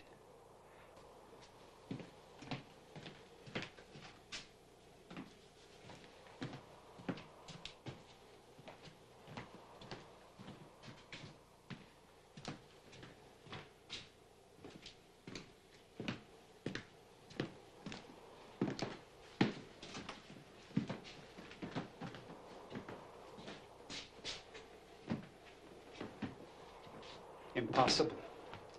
He made 2 calls for help 2 minutes apart. In those 2 minutes, he claims that he looked out the back door,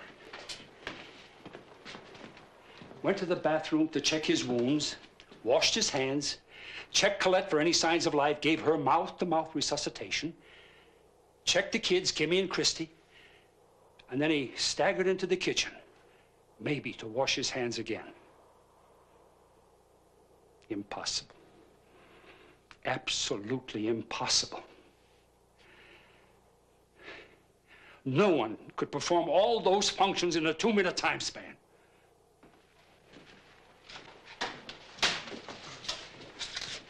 Now, I'm asleep. I wake up hearing Colette screaming. I see you standing over me. I describe you. The blonde, the floppy hat, the man with the sergeant stripe on his sleeve. I describe everything. How? How, for God's sake? This light was off. I can't recognize either one of you in this light. Thank you, gentlemen. Are you satisfied? Yes, I am. I know now that my son-in-law murdered my daughter and my 2 grandchildren. I know it. Look, I might as well tell you, Freddy. I mean, I hope you realize that what we do have is still circumstantial. It's only fair to warn you. If you plan to pursue it, it could be a very long haul. Freddy? It's okay. I plan to live a long time. And I have the patience of Job.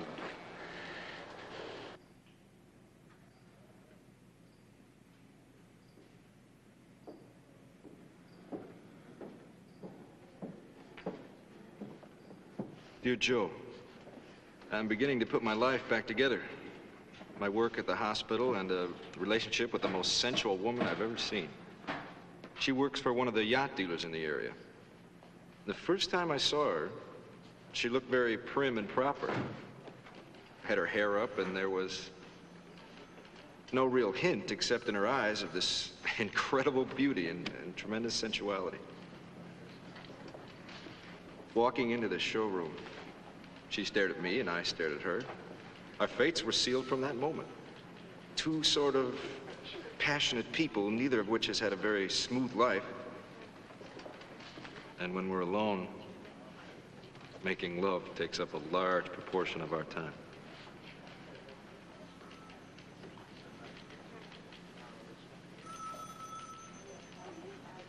Watch it. Now, next weekend, thought we'd go down to San Diego. Be taking a medical conference, some recreation on the side. Sounds great. An old Green Beret friend of mine, he's going to be at the conference. How long were you in the Green Berets, Jeff? Oh, not too long, about a year. To do any of that John Wayne stuff? Joy, I'm a doctor. I'm a healer. That's what I chose to be.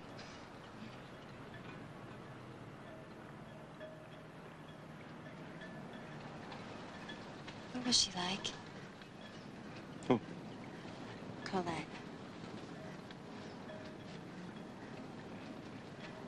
I loved her very much. Can't imagine it.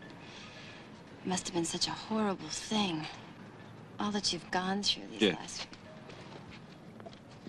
Jeff, I'm sorry. No, it's all right. Look, I want you to know, I think you're a wonderful person and a wonderful doctor, and if there's anything I can possibly do... Just being here, just being near me, just understanding. I do. If I could help you forget... But I'll never forget. Never.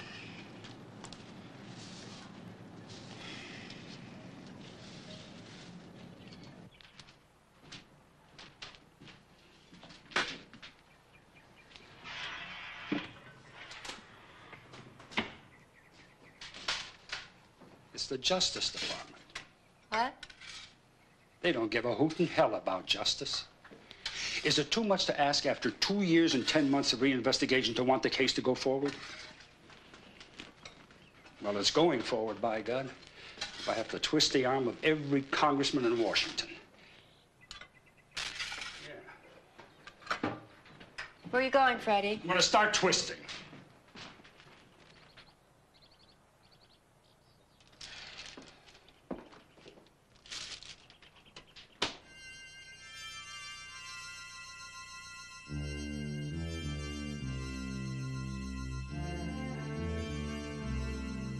Dear Mildred and Freddy, Christmas is a time for memories and nostalgia, the time for being touched by the spirit of love. That is, above all, a time for remembering one such as you. Merry Christmas. Love, Jeff. The doggy, don't touch the doggy, Grandpa. Uh-huh. The doggy, Grandpa, the doggy. And how big is it? It's big as me. Yes, it is. Oh, it's beautiful, Mommy. It's so pretty. Thank you, Mommy. You like it? Is there anything more? Is that all? Certainly is more. They just didn't have time to deliver it, that's all. Still down at the department store in the window. You want to go down and take a look at it? Yeah. Huh? Yeah? Well, come on. Let's get your clothes on. We'll all go down and have a look, okay? Come on. All right, Kim, you go with Mommy, all right? Jeff, what is it? I'm not telling you. No, Surprise. what is it? Oh, Daddy, Your it's very so own sad. pony. How do you like that? Let's jump up there. Come on. Yeah. Isn't that beautiful? All right. What do you say? Daddy, I love Come on. it. Oh. Giddy up. Hold on. Ride him, cowboy. Giddy up. Come on. Oh, it's up. Oh, you know what this is, Colette? This is the beginning of the farm you're going to have in Connecticut someday. With horses and dogs and a beautiful house and all the wonderful things in life you deserve. Colette? Someday. Christy, you hang on tight to Kimmy, okay, so you don't fall. Oh, we're slipping. All right? Oh. Fucking Bronco. Oh, it's so sweet. Oven's ready. We got the duck. Coming up. Ooh, that looks nice. Honey, I'm gonna ask the Kalins over for a drink. Oh, but we just put the duck in, and if they stay on it... Oh, it's Christmas, for Pete's sake. Come on, make us a drink, okay? Hey, Jeff, I don't really think we should. Oh, they're coming over. It's fine. Make us a drink, okay?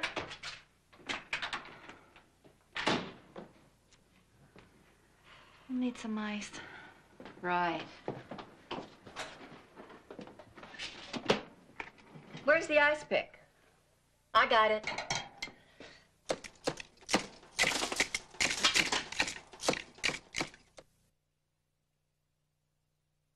Telephone! I think it's your ex-father-in-law.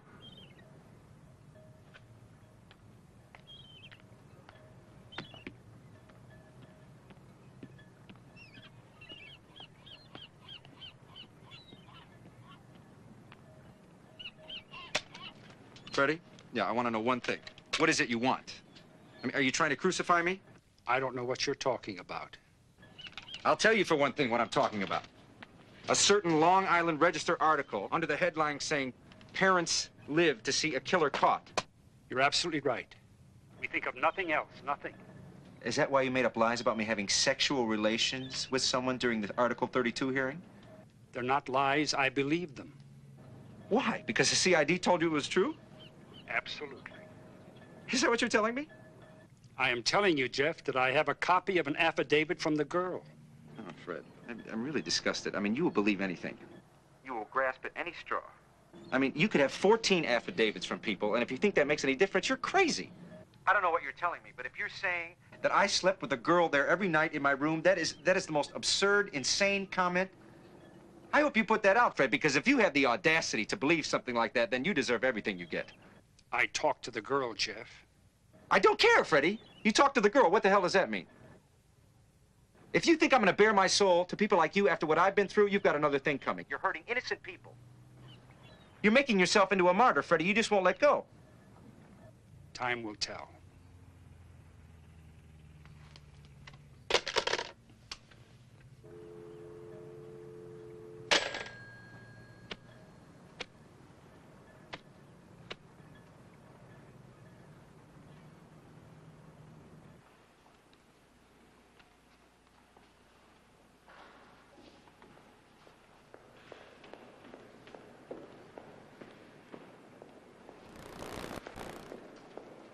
Freddy, it's almost 6 o'clock, and they're going to be closing soon. Now, we've got to get to the cleaners before they close, too. I think maybe I've got something.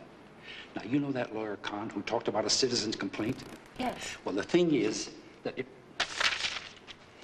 if we can get a return of presentment from a grand jury, then the Justice Department will be forced to prosecute.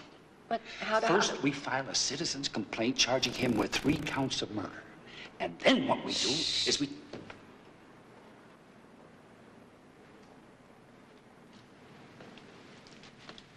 Then we take it to the chief judge of the Eastern District of North Carolina along with sworn affidavits on the facts of the case. We're going to do it, Mildred. I tell you, we're going to do it. We're going to stop this monster if it's the last thing we ever do. Freddy.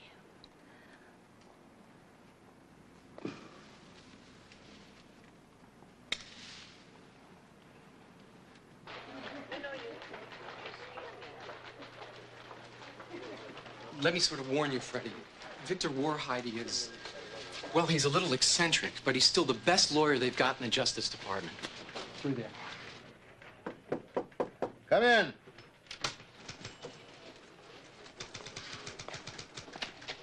Victor, I'd like you to meet Freddy Kassab. Hi. Sit down. If you don't mind us getting right to the point, have you reached any conclusions yet? Yeah. I've reached one conclusion. The Justice Department has dumped all this crap on my desk. Sit down.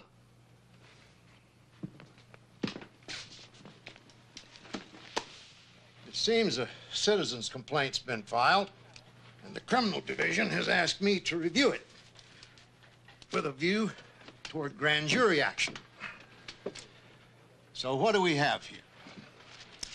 I'll tell you what we don't have. We have no confession. We have no apparent motive. We have no witnesses. And any attempt to convict this man is unlikely to succeed. That is exactly what Mr. Kassab has been hearing for years, and yet... And yet you both think you have a case. We do. What are you getting out of this? May I answer that? There are a few of us, sir, and Mr. Murtaugh happens to be one of them, thank God, who are guided by one thought, and that is the butchered bodies of a pregnant woman and her 2 little girls.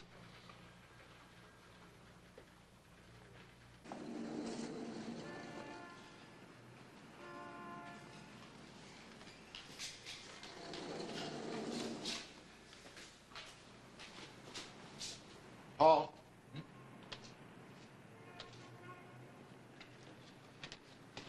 This is Paul Stumbaugh. He's chief of the FBI's chemistry and physics branch, Freddy Kassab. How do you do? Paul, I told them I felt the most damning evidence would have to be MacDonald's pajama top. Yes, somewhat difficult to explain, but damning nonetheless. Suppose you make it less difficult for us. I'll try.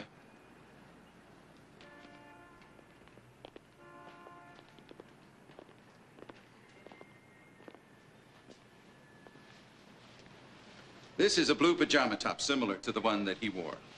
Now, I hold it up in front of me to keep off the blows of my attackers, but they come at me with an ice pick. The pajama top is punctured over and over.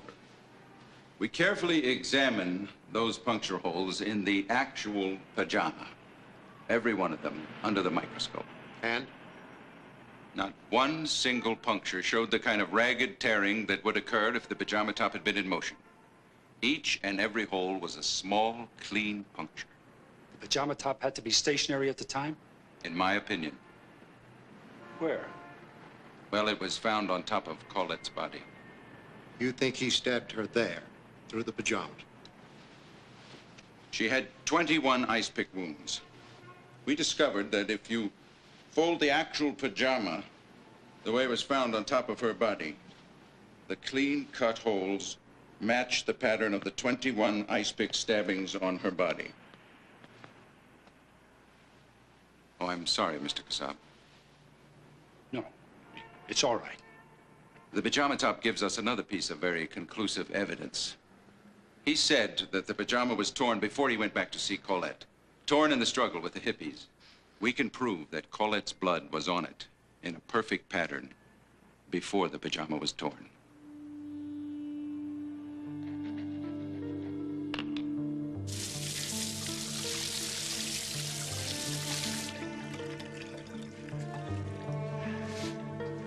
Next door.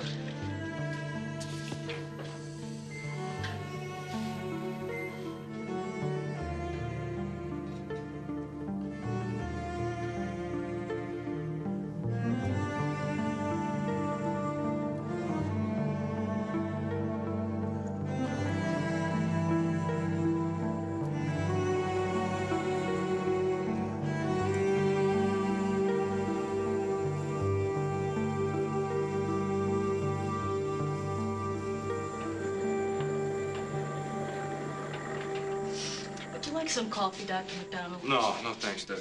What time is it? 3:30 in the morning. Feels like it. Doctor, we just heard about your going back east to a grand jury, and, well, we just want you to know that we all firmly believe in you. It just seems impossible that they can still be hounding you after all these years. Well, it's a personal vendetta of my ex-father-in-law. It must be very painful for you. Thanks. We wish you the best, Doctor. The very best. Thank you. Doctor? Doctor?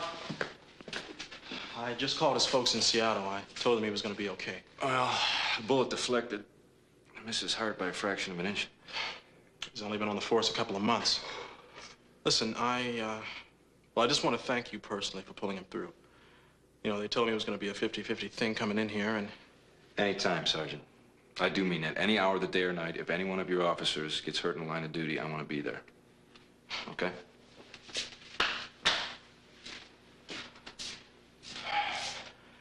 God bless you, Doc. You're one in a million.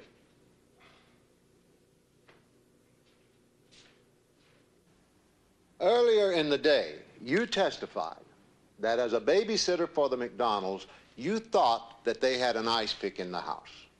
Are you sure right now that they had an ice pick in the house? Yes. In my experience as a news reporter, drug addicts would never say acid is groovy. Groovy is just not a word people doing acid would use. And also, 4 people doing acid couldn't organize a trip to the toilet, let alone organize the murder of 3 people. A copy of Esquire magazine was found in your home with articles about the Sharon Tate murder. Did you discuss these articles with a friend? What happened was we were just sitting around talking, and we thumbed through the magazine, and that was it. That's all there was. And now, for some reason, this becomes an important thing in my life.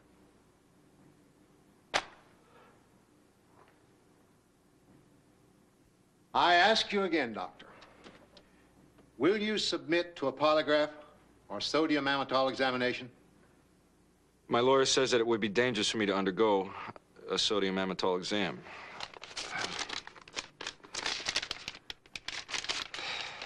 This is a drug which essentially causes a person to relive the episode. This is not merely a recalling, but it is a complete reliving with most or all of the emotional feelings, anguish, grief to the experience after...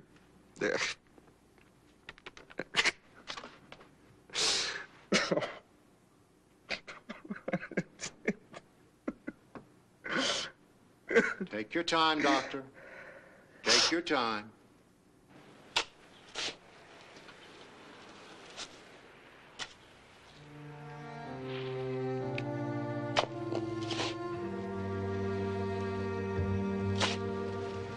Can't be helped, Freddy. We've got to have the hair samples. We've got to know if that hair found in Colette's hand was her own, Jeff's, the kids. Or someone with a floppy hat.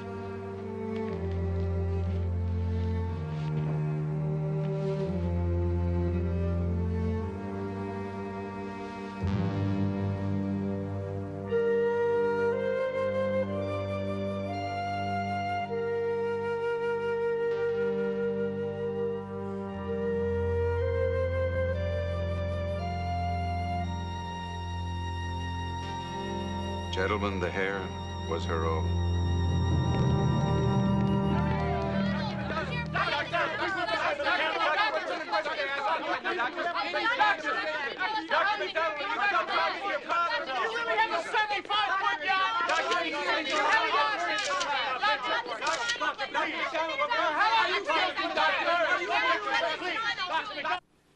Another thing, I have a clipping here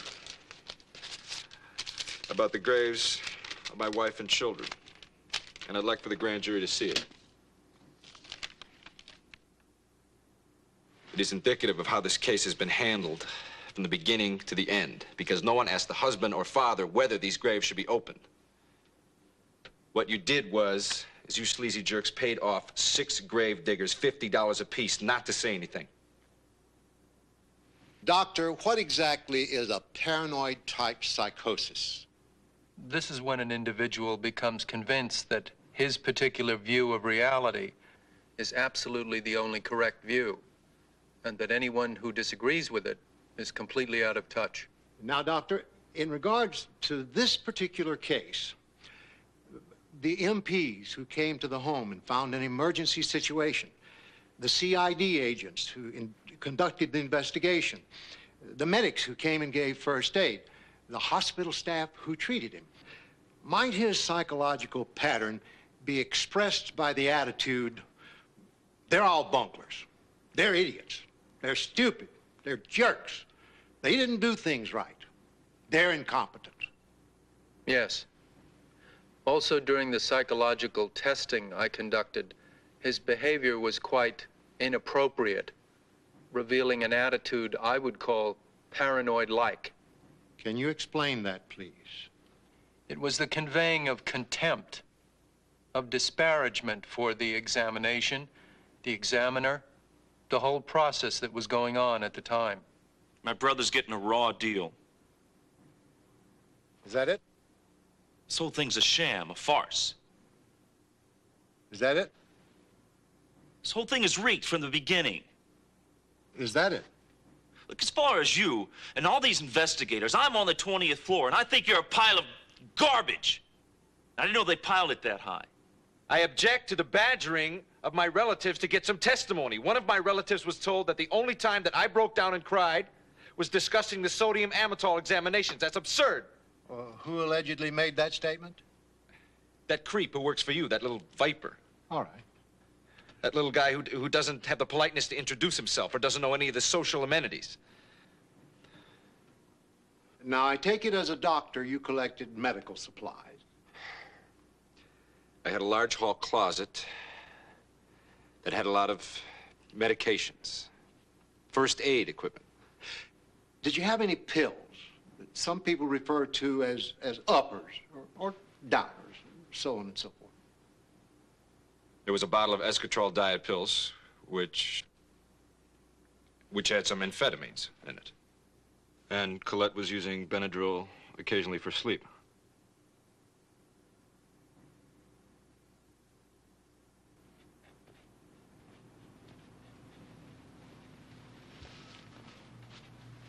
Look, we know MacDonald had extramarital affairs that Colette was unaware of.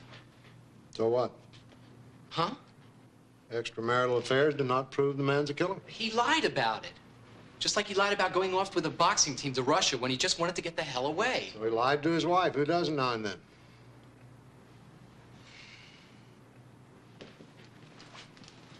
Look, the guy was on a 24-hour shift the night before the murders. Then he put in a full day at the office. So maybe he was taking pills to keep himself going. Too many of those and you're just asking for trouble. He was tested for drugs at the hospital. They found nothing. Wait a minute. They tested him for heavy drugs, but not amphetamines. We don't know that he ever took them. We don't even know what he and Colette were fighting about. What set him off? His infidelity? The kid waiting to bed? It's possible. It's not a motive, Brian, that we can prove. We don't have a motive. Excuse me, gentlemen. If we could, for the moment, put aside the motivation, I'd like to point out how fortunate we are. Fortunate? Only one family in 1,000, 10,000, have different blood types. The father, the mother, the children, all different. And because of this, we are able to determine what happened, even if we haven't the why. It's not complete. It'll never be complete without the why. And I can promise you this, Jeff MacDonald will never tell us. See you later, gentlemen. Hold on, I'll walk you downstairs.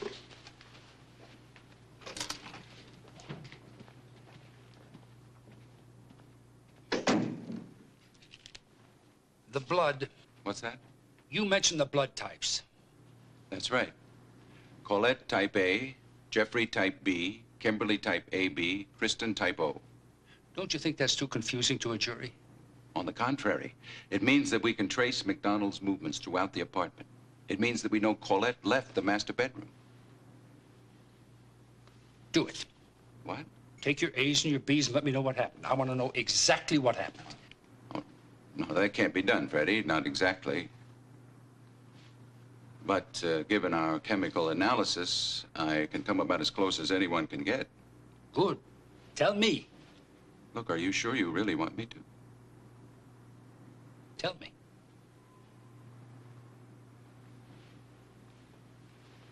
Here.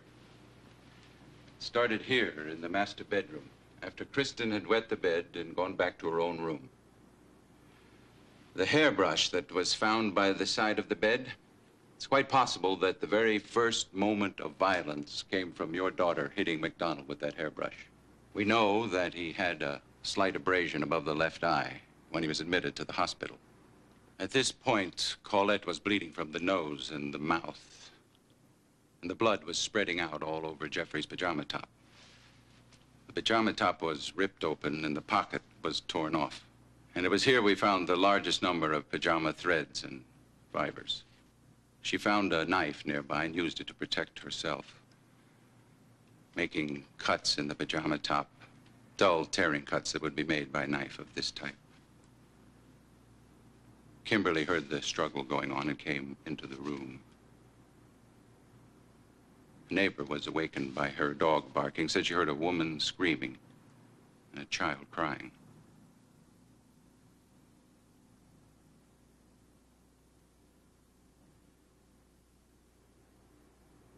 He had the club now, and as he swung it, he may have accidentally hit Kimberley on the left side of the head. It was a blow of tremendous force. We know that because of the large amount of AB blood found in this location. Colette was struck at this same time. While she lay unconscious on the floor, he picked up Kimberley and carried her back to her room, which accounts for Kimberley's blood being on his pajama top.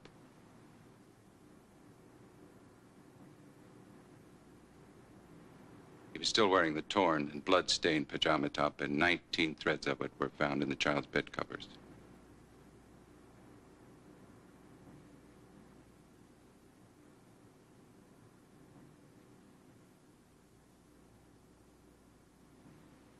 Somehow he got the idea about the hippies, most likely from Esquire magazine. In order to give the impression that multiple assailants were involved, multiple weapons were necessary. He put on a pair of surgical gloves and armed himself with the old hickory knife.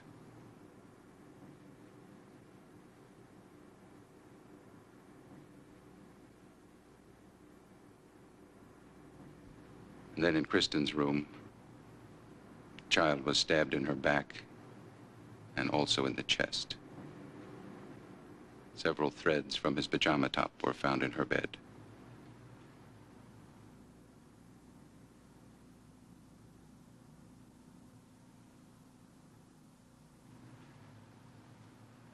And then Kimberley was clubbed again and stabbed.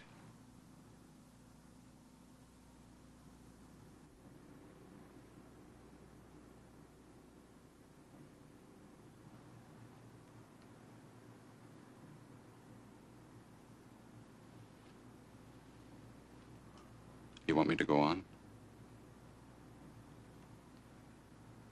you want to hear it? I have to hear it. Colette regained consciousness and in a state of shock went into Kristin's room.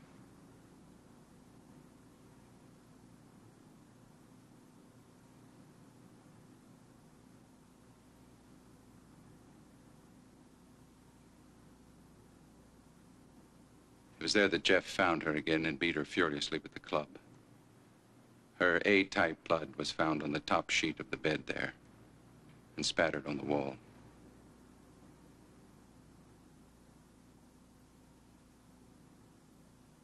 In the master bedroom, he collected the bedspread and sheet.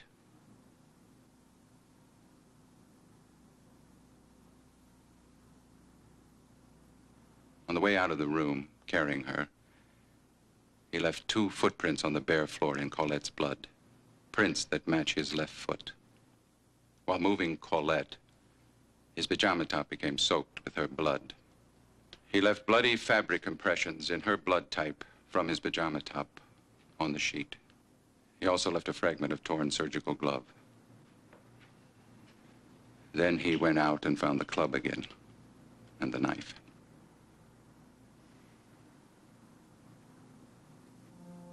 And then? God knows what kind of maniacal rage seized him then. But he came back to Colette and struck her a vicious blow with the club, leaving a scrape mark on the ceiling as he swung it over his head. Then he stabbed her repeatedly with the hickory knife. Several threads from the pajama top were found under the word pig.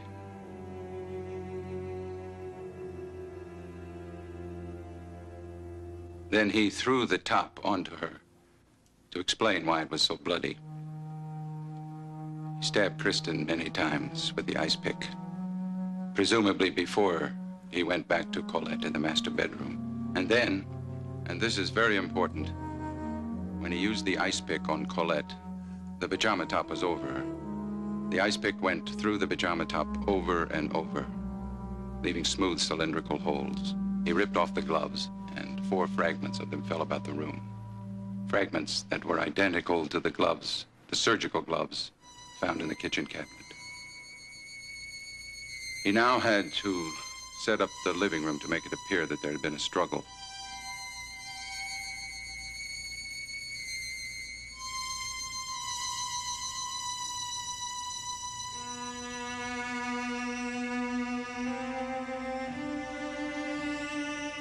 As a surgeon, he knew just where to place the self-inflicted wound.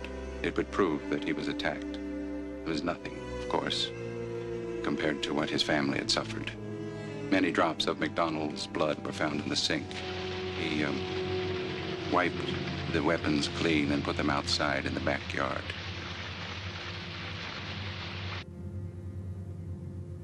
The bath mat had the bloody impressions of a wiped ice pick and knife.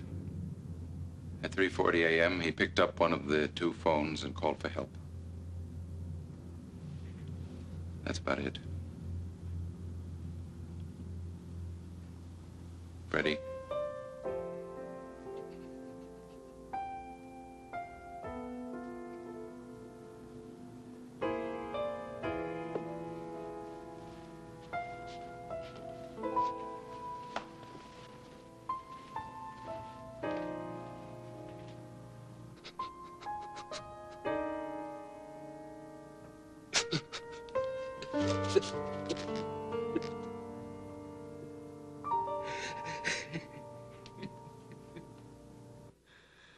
You know, I didn't do enough to save my family. And then you come in here and you tell me that someone's folded the top of my pajama top and put some little probes through it. And that means that I killed Colette. And these arguments about other women are absurd. I slept with a lot of women, but it doesn't mean anything. It's never meant anything to me. I never chased girls in California, and yet I must have slept with 30 since I've been there. But because I don't spend the rest of my life, you know, praying on the graves, you tell me that I don't love my family and that I must have killed them, and that is not true. It's a lot of crap. I didn't kill Colette. I didn't kill Kimmy. I didn't kill Christy. I gave them mouth-to-mouth breathing. I loved them. I love them now.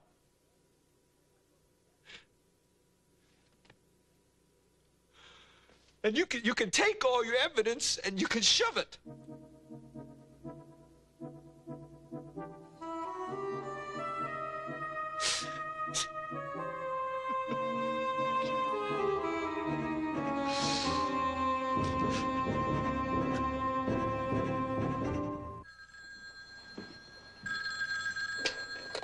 Hello. Brian, what have you got? What do you hear? Has the grand jury made a decision yet? Oh, I see. Well, the moment you hear anything, let me know, will you? What? Oh. Well, give him our best. That was Brian Murtaugh. Seems like the 23 grand jurors are still trying to make up their mind whether there should be a trial or not. 5 months of testimony, over 100 witnesses, and they still can't make up their mind. How was Mr. Warheide? Not too well, I'm afraid. But he's more anxious than ever to bring this to trial. Well, I still thank God he was at the hearing. Hearing? Always hearings. Well, I want a trial. He's got to be brought to trial. Freddie, you can't expect the jurors to make up their minds overnight. Overnight. We've been waiting for 5 years.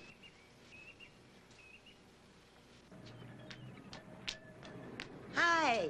How'd it go? Terrific. Beautiful day. Bernie Siegel called. Any message? Said he'd call you back. Let's go get something to eat. I'm starving. Mother, you're too much. You know that? And I think I know what that is. You got it. And tomorrow I'm going to San Diego tomorrow. I'm giving 3 lectures on child abuse. There's a hospital administrator there. He wants me to, work out a program. Jeff?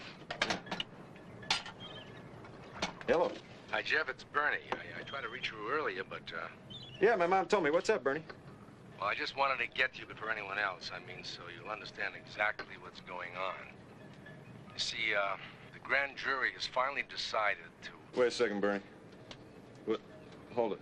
Dr. MacDonald, FBI, I'll have to ask you to come with us. You've been indicted for murder by the grand jury of the Eastern District of North Carolina. You'll have to come with us. Jeff, you there? Can you hear me?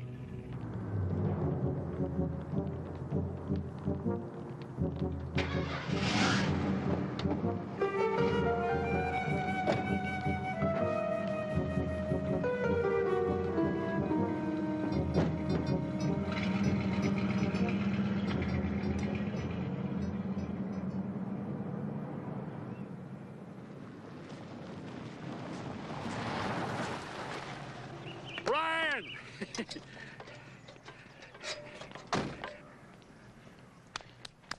So you're out of the Army now, huh? And into the arms of the Justice Department, full time. They don't know how lucky they are. They've got a first-rate lawyer, and nobody knows it better than I do. Come on, let's have a cup of coffee. Ryan, I tell you, I'll never be able to thank you enough. Look, Freddie, I'm afraid I got some bad news for you. Bad news? What do you mean, bad news? We've got him, haven't we? He's going to trial. The fact is, he's appealing for dismissal of charges on the basis of not receiving a speedy trial. Well, what do you mean? Well, the idea is to make it look as though it's too late in the day to try him now. Well, what are they talking about? It took us this long to get a grand jury indictment. I know that, Freddie, but he's also making an appeal on double jeopardy. Double? He's never had a trial, only hearings. He's out on bail, Freddie. He's free. And he will remain free as long as his lawyers have any recourse left to them.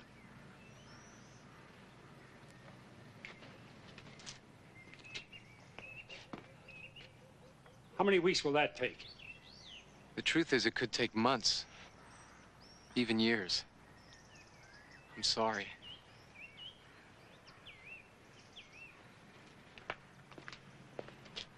What does Warheide have to say about all this? Warheide? You haven't heard? Last Thursday, he collapsed on the sidewalk near his home. Heart attack. He's dead, Freddie.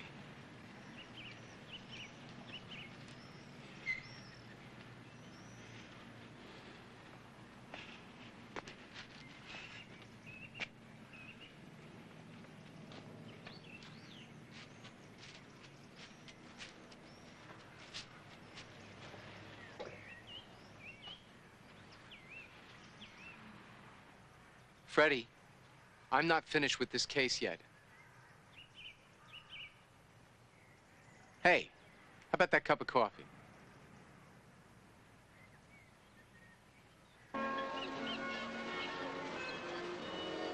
Wait a second, Bernie. I don't think I'm hearing this right. I don't think I'm getting this. You mean you're not saying the indictment's been dismissed? Jeff, come on. Oh. Oh. Bernie, that's terrific.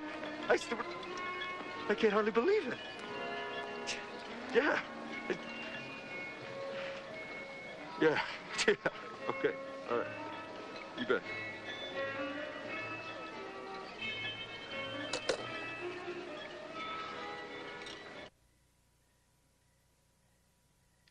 They said they'd like to see us Friday night for dinner, but...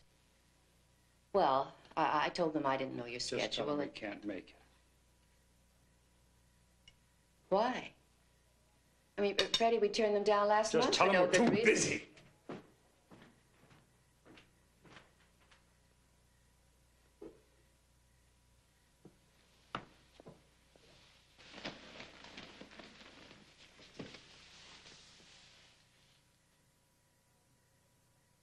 For my information, Freddie, how long do we remain busy?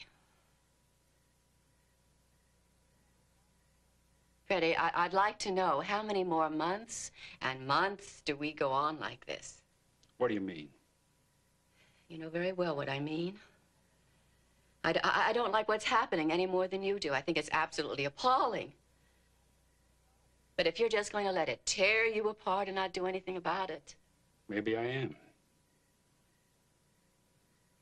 What do you mean? I've obtained a gun permit. Oh, dear God. I'm not going to let him get away with it. If the courts don't do... Freddie, have you really gone mad? The courts? All right, the courts. Now, he appealed to the courts, and so can we. The courts take forever. So you just give up? I'll never give up. But I tell you... Then appeal to the courts, Freddie. Do it!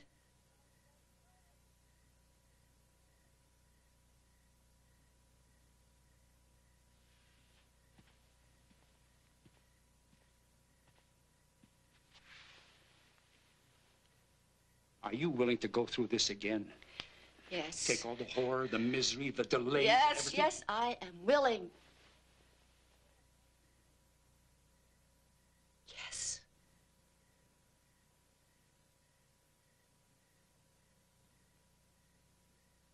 Well, if you'll excuse me, I've got some letters to write. Letters? U.S. Attorney General, U.S. Solicitor General, Judiciary Committee of the House and Senate, the Grievance Committee of the American Bar Association. And you know, while I'm at it, I may as well write a letter to the United States Supreme Court asking for a petition to bring Jeff MacDonald to trial. And in case I haven't mentioned it to you lately, I love you very much.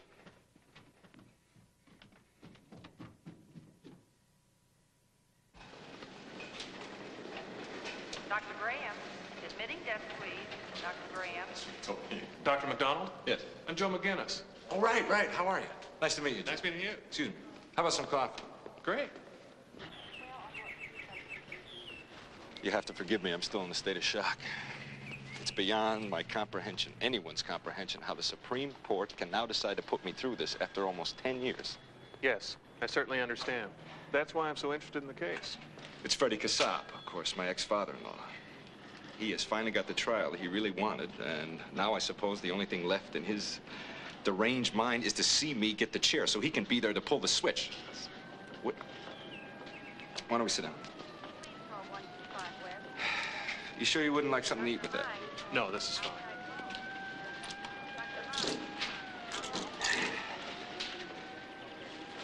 I hear you're quite an expert on triple homicides. Bernie, my lawyer, Bernie Siegel, told me that.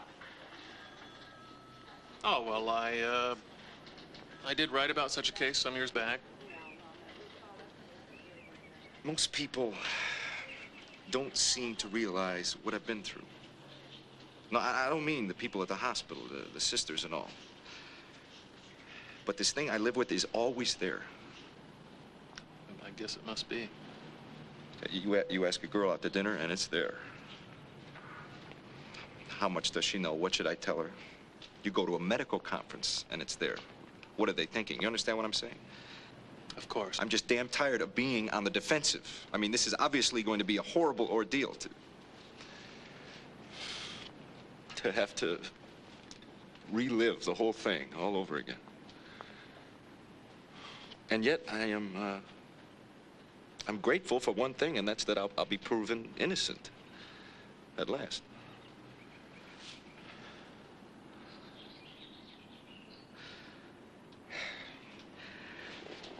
I need a writer to go right through the trial with me, to be there every moment. Now, are you interested in doing my story? Yes.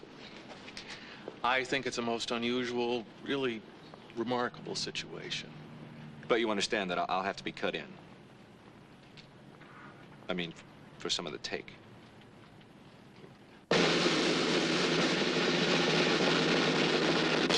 Ladies and gentlemen, the Long Beach Police Officers Association and all the friends of Jeff MacDonald are here this evening to give him our warm support.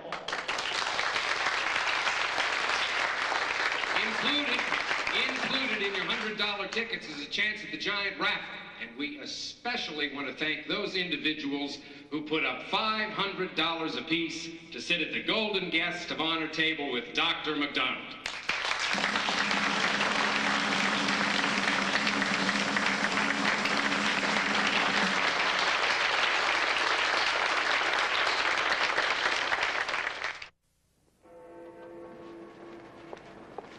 And believe me, he has a wonderful reputation here in Raleigh.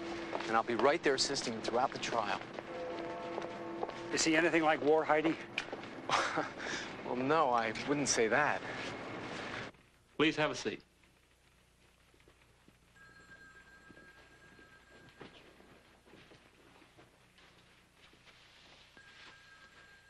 You folks just get into town today? Yes, this morning. Well, I sure hope you like it here in Raleigh. We think it's a mighty fine place to live. It's a lovely place.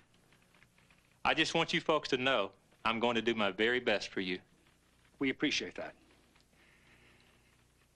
How does this case look to you? I mean, compared to the other cases you've tried? The others? Oh. Well, truth be told, Mr. Kassab, this is the very first murder case I've ever prosecuted. You know, Mr. Blackburn was right. Raleigh is a lovely place to live. You know what I was thinking this morning?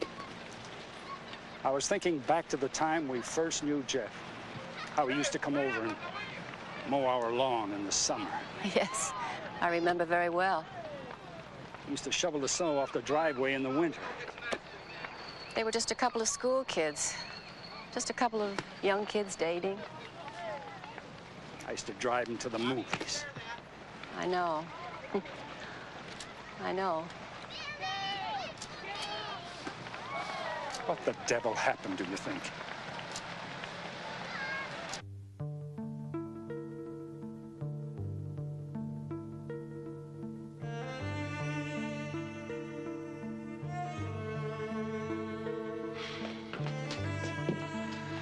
Okay, Jeff, I think we've seen enough, huh?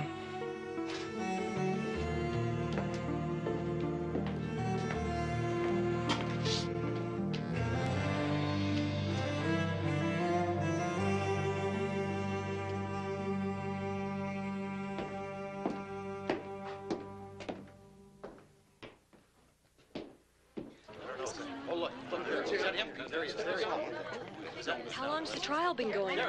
I don't know. That's it?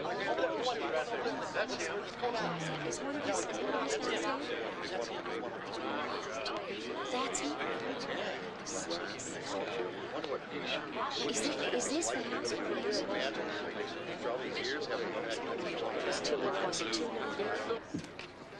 Members of the jury, I must caution you again that during your inspection of the scene of the crime, there is no conversation of any kind. Your comments should be reserved for your deliberations at the end of the trial. Okay, you have 20 minutes.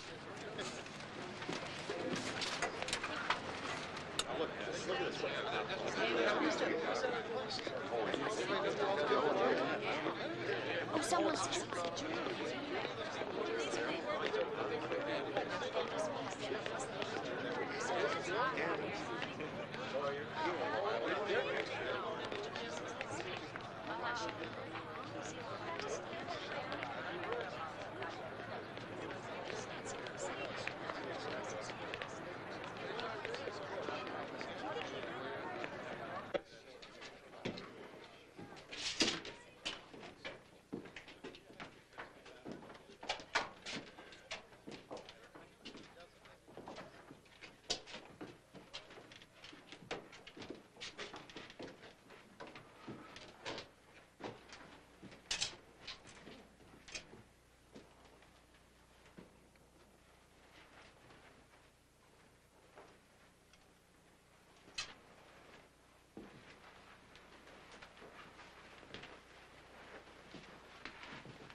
think we'll make it back by 4. I want to hit the track and the barbells before dinner.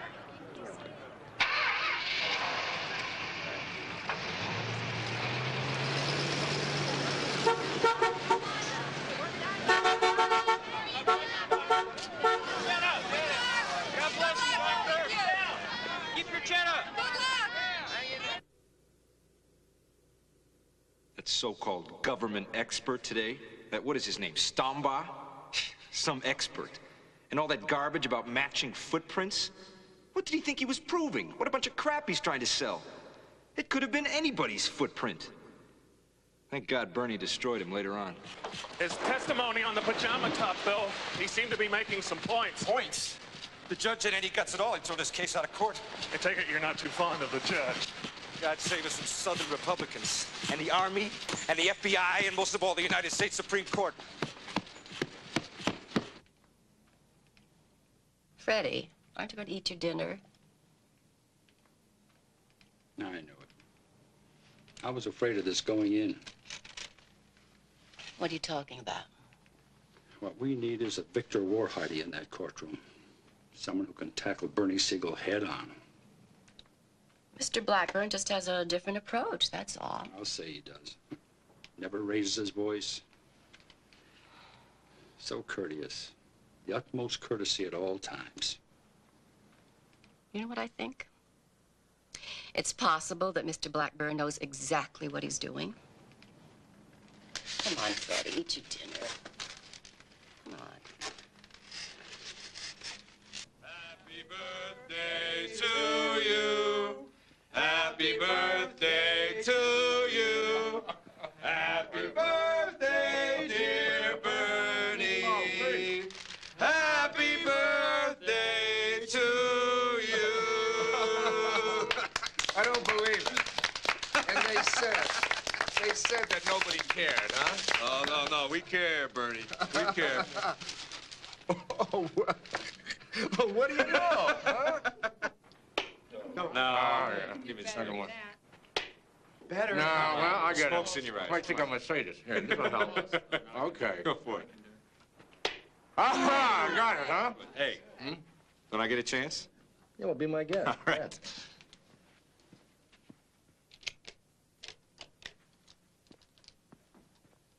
Okay. All right, look out.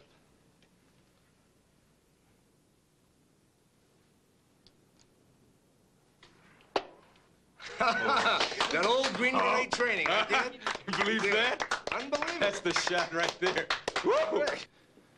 Now, Mr. Stombaugh, the government's expert, has stated that it's his conclusion that the holes placed in Jeffrey MacDonald's pajama tops were made while the garment was stationary. Now, do you agree with that? No, I don't believe it's true. I conducted experiments in which holes from ice pick punctures were circular in appearance despite the fact that the target was in motion. Dr. Thornton, I would ask you if this is a reasonable facsimile of the pajama top you used in any of your experiments. Reasonable, yes. My question, sir, if you use this pajama top as a shield, as someone is trying to kill you with an ice pick, is it your opinion that the pajama could be used that way and still not sustain torn areas? I don't know. If I could, I would like to stand in front of you and, placing great trust in Mr. Blackburn, I'm going to ask him to flail away at me with an ice pick.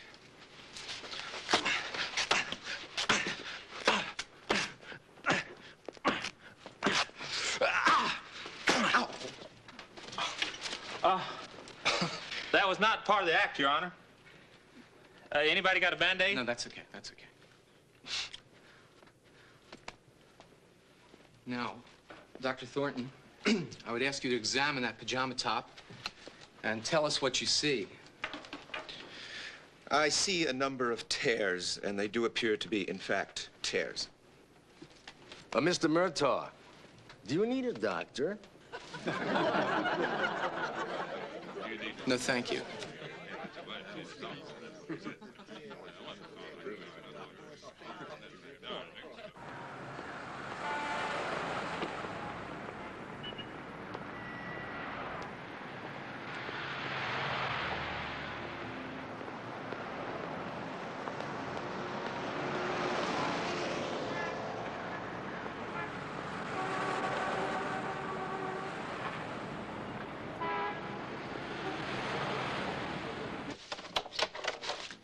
Miss Stokely, won't you come in, please?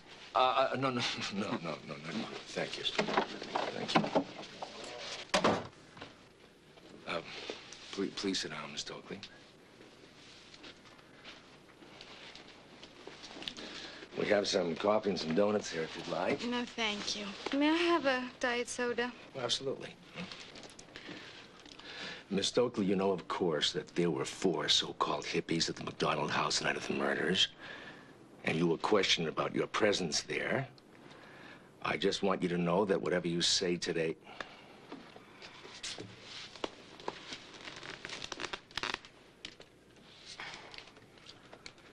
Miss Stokely? Miss Stokely, I just want you to know that whatever you say today will not put you in any difficulty whatsoever.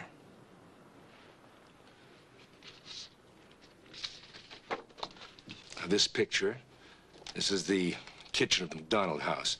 You see the calendar on the wall over there? Right there? Well, that's been there now for 9 years. It's waiting, just waiting for someone to tell us how to end the story. Helena? I can't help you. I wasn't in that house. I don't have anything to do with this. Believe me, Helena, if you just talk to me, you tell me what happened, I can make this very short and very painless for you. I mean, for the sake of your own conscience. For the sake of that man in the courtroom, Helena, that man who has been made to suffer unjustly now for 9 years. I can't say things that I don't remember.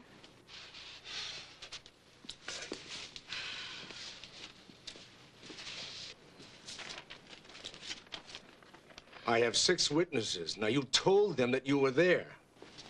You know how many drugs I've been on? I'm not going to sit here and say things that I don't remember. Besides, how do you know he isn't guilty?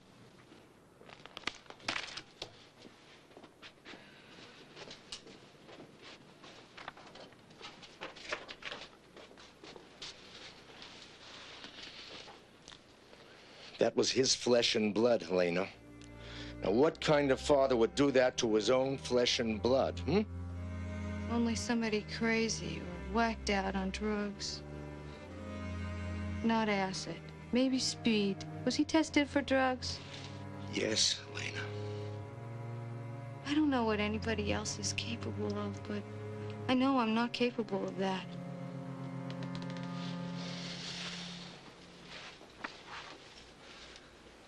Helena, no one is asking you to say that you did it.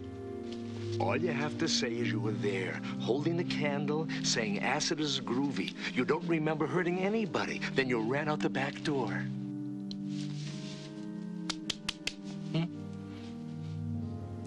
I wasn't there.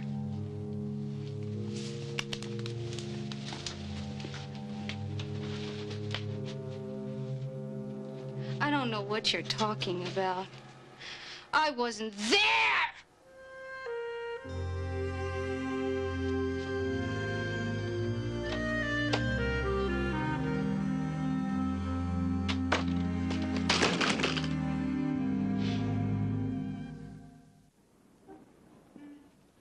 Jeff, can I see you for a minute, please? Yeah, just give myself a... No, right now, Jeff.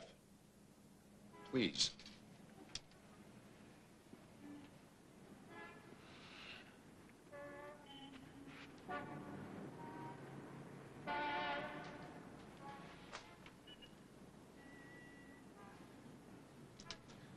I want you to listen to me very carefully now. We're about to conduct the most important meeting we'll ever have. Look, I know it's going to be very painful for you tomorrow when you go on the stand, but I want the jury to meet the victims. What? Yeah, I want to bring Colette, Kimmy, and Kristin into that courtroom as living, breathing human beings. Look, I've got pictures here. Here's one of the kids in Halloween sitting on your lap. Here's another one with the little girls on top of the pony and you standing beside them. I want that jury to meet a family, not just a bunch of fibers and hairs and bloodstains.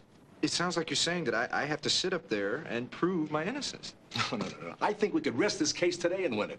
But I don't want to take the chance of one holdout juror making us go through all of this again. Which one? The ex-cop with the nasty eyes or The accountant who looks like he's president of the Ku Klux Klan, and I'm a black who just raped his daughter.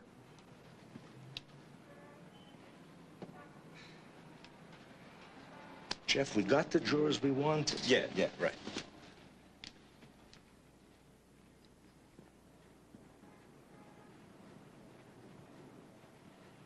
Jeff, that's exactly the kind of attitude you're displaying right now that I do not want the jury to see.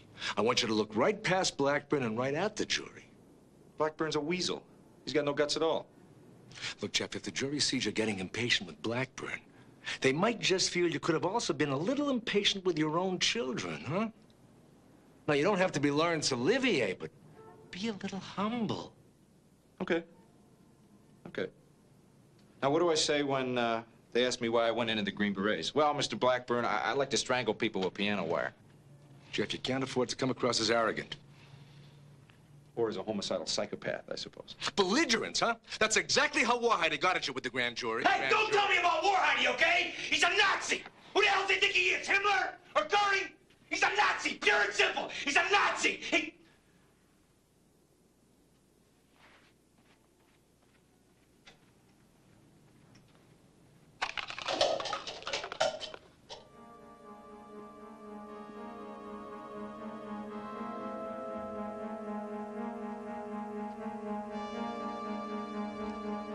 Jeff, you can't score any points with bitterness, you know. All right. I appreciate your advice. I just have one piece of advice for you on a direct examination. Go easy on the pony, Bernie. With all those character witnesses, if they hear about that pony one more time, they're gonna puke. Dr. MacDonald, where do you reside, please? In Huntington Beach, California. Dr. MacDonald, are you married today? No. Is there some reason why you are not married? I can't forget my wife and children.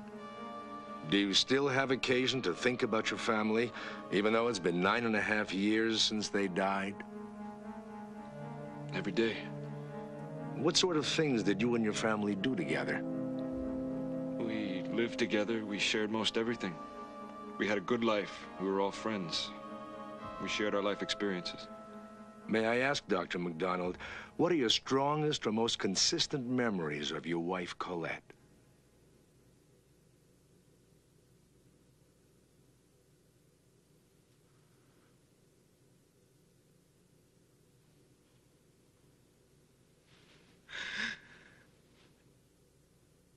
Colette was... she was very beautiful. And warm and intelligent. She was a great mother and wife. This is Exhibit D96. What is it, please? It's a Valentine's card from my daughters. Would you be kind enough to read it to us and tell us whether it's signed and by whom?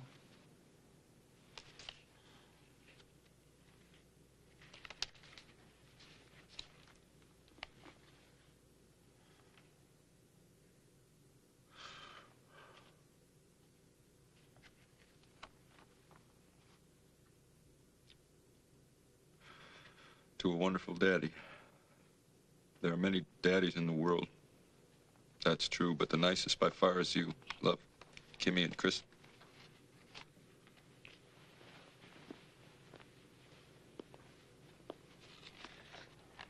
Do you recognize this photo?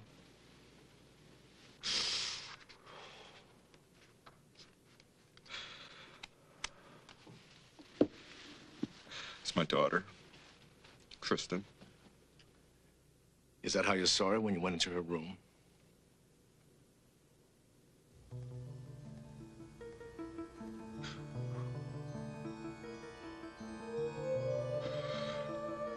All I remember is a lot of blood. And what did you do there, if you recall? I only recall doing one thing. And what was that? I patted her on the head. And I told her she'd be okay.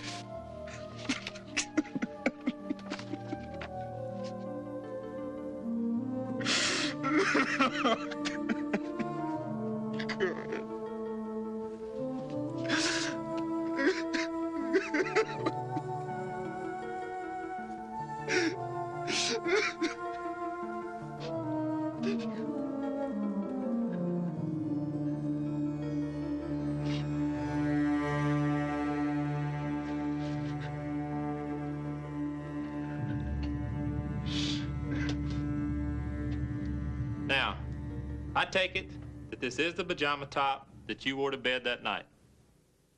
I have only your say-so. Is it not the pajama top that you wore? I have no knowledge.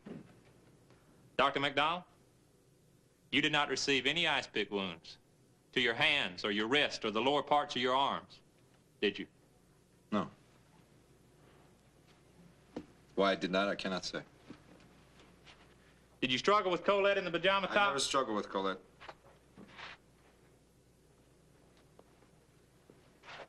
Did she bleed on the pajama top before it was torn? Not to my knowledge. That night, did you ever touch the sheet or the bedspread found on the floor? I have no recollection at all. Are you saying that you did or you didn't? I'm saying neither.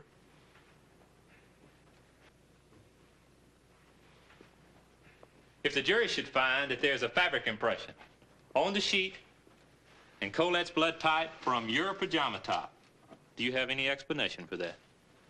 If the jury should find? Uh-huh. No. Supposing the jury finds that your daughter, Kimberley's blood, type AB, was found on the blue pajama top, which you were not wearing, according to you, when you went in her room to see her, do you have any explanation for that? Pure conjecture. Suppose the jury finds from the evidence that Colette's blood, type A, was found in Kristin's bed in massive amounts and on the wall over the bed. Do you, sir, have any explanation for that? Making the very large assumption that the Army CID knows how to type blood? No.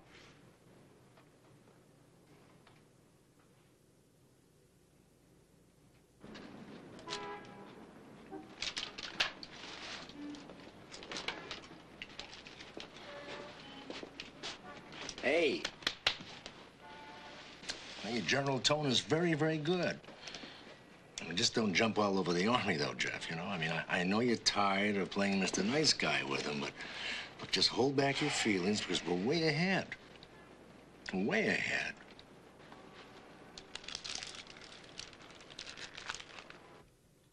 Dr. MacDonald, did you place Colette on the sheet and carry out of Kristin's room? I did not. Did you, standing in the bathroom, take a scalpel or any instrument and inflict any injury upon yourself at the bathroom sink? I did not. And if the jury should find that the blood on the bathroom sink is your type blood, do you have any explanation for that? No. Suppose the jury finds from the evidence that there's no type B blood, yours, in the living room where you say a struggle occurred and you were allegedly stabbed. Do you have any explanation for that? Only the obvious thing. The wounds weren't bleeding very much. You used the phone in the kitchen. You have any explanation why there was no blood on that phone? I had blood on my hands. I used the phone. I have no explanation for that lack of finding. Suppose the jury should find from the evidence that your wife and children were beaten and stabbed a number of times, and the injuries that you sustained were not in any degree as serious as the ones they sustained. You are obviously still alive. Do you have any explanation for that? Objection, Your Honor. Argumentative. That is not a question at all. Mildred?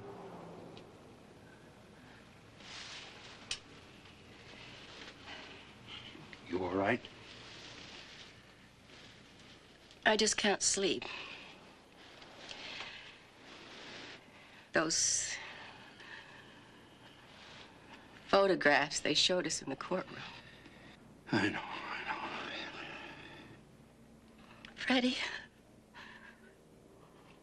I don't think I can take another day. Just one or two. That's about all we have left. Freddy.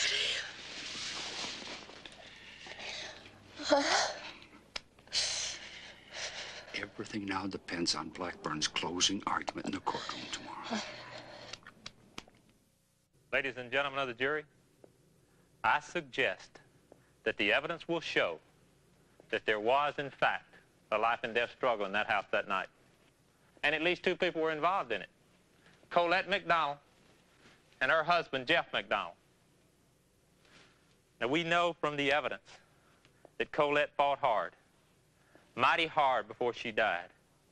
You don't get both your arms broken standing there waiting to be killed. You just don't do it. Now, the defendant's theory of defense in this case has been sort of like this. I tell you a story, and you are to trust me. I'm telling the truth. I love my family. I love Colette. I love Kimberley and Kristin. Trust me, I couldn't have done this. I suggest to you that when you compare his story versus the government story, then you got to come down on one side or the other. Because the evidence in this case, if it shows nothing else, it shows that what the physical evidence says and what he says are not reconcilable. They're completely opposed. Do you recall we asked the defendant a number of questions? We asked if the jury found this or that. Did he have an explanation? Think about it for a moment. If you were on trial for your life, don't you think if you could explain it, you would? I would.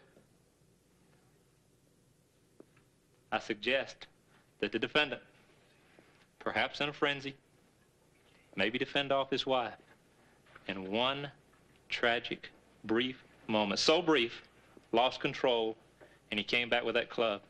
As he did, he struck Kimberley, and he struck his wife. You know the words.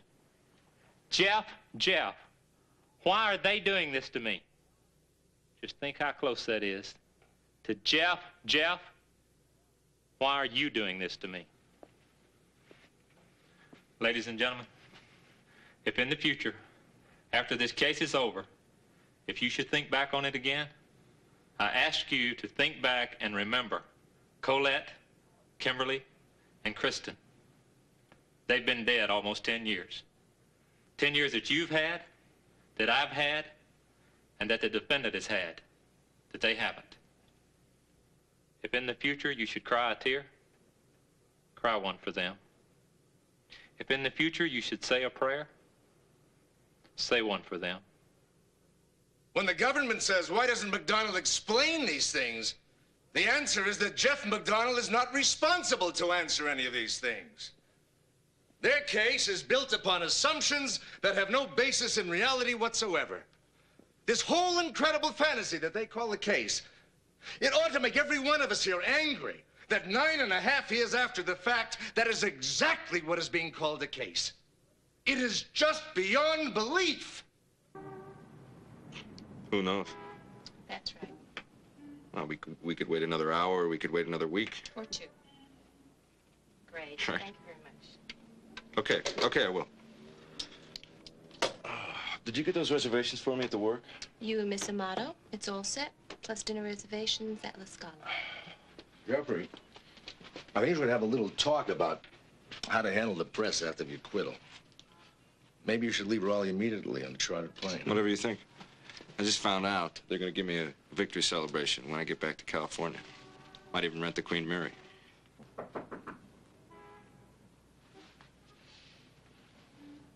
I don't believe it.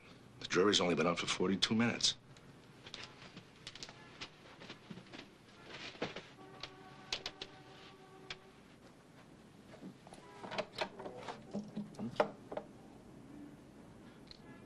Oh, yeah. Thank you very much.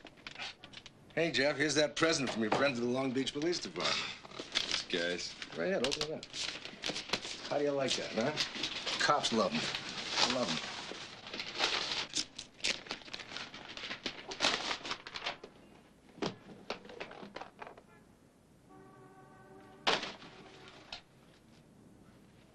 Well, put it on.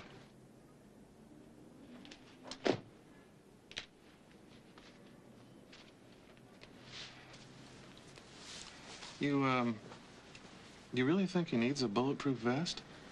You bet. There's someone out there who isn't gonna like a not guilty verdict. Uh-huh.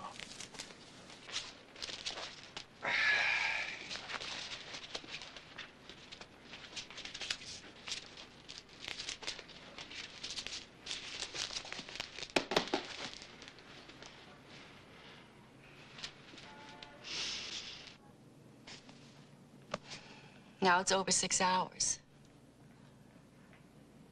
That's hardly any time at all. This could go on and on. They want us downstairs. They've reached a verdict.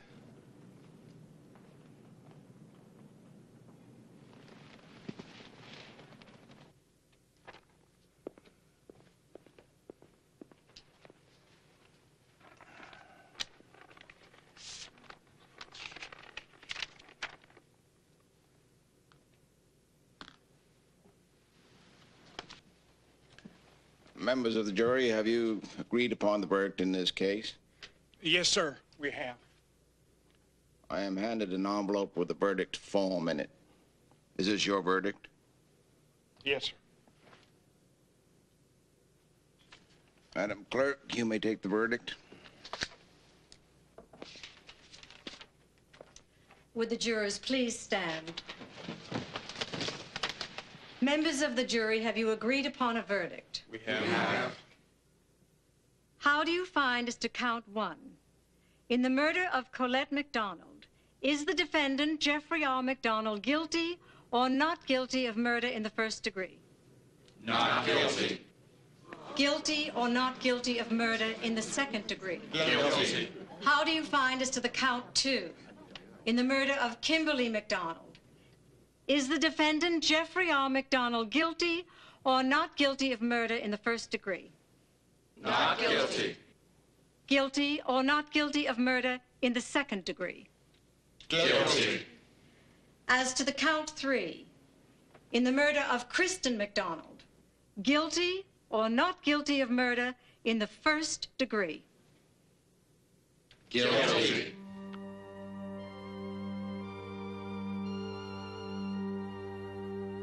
Be seated, please. Your Honor, may the members of the jury be polled individually upon their verdict. Mr. Foreman, what is your verdict? Guilty. Guilty. Guilty. Guilty. Guilty. Guilty. Guilty. Guilty. Guilty. Guilty. Guilty. Guilty.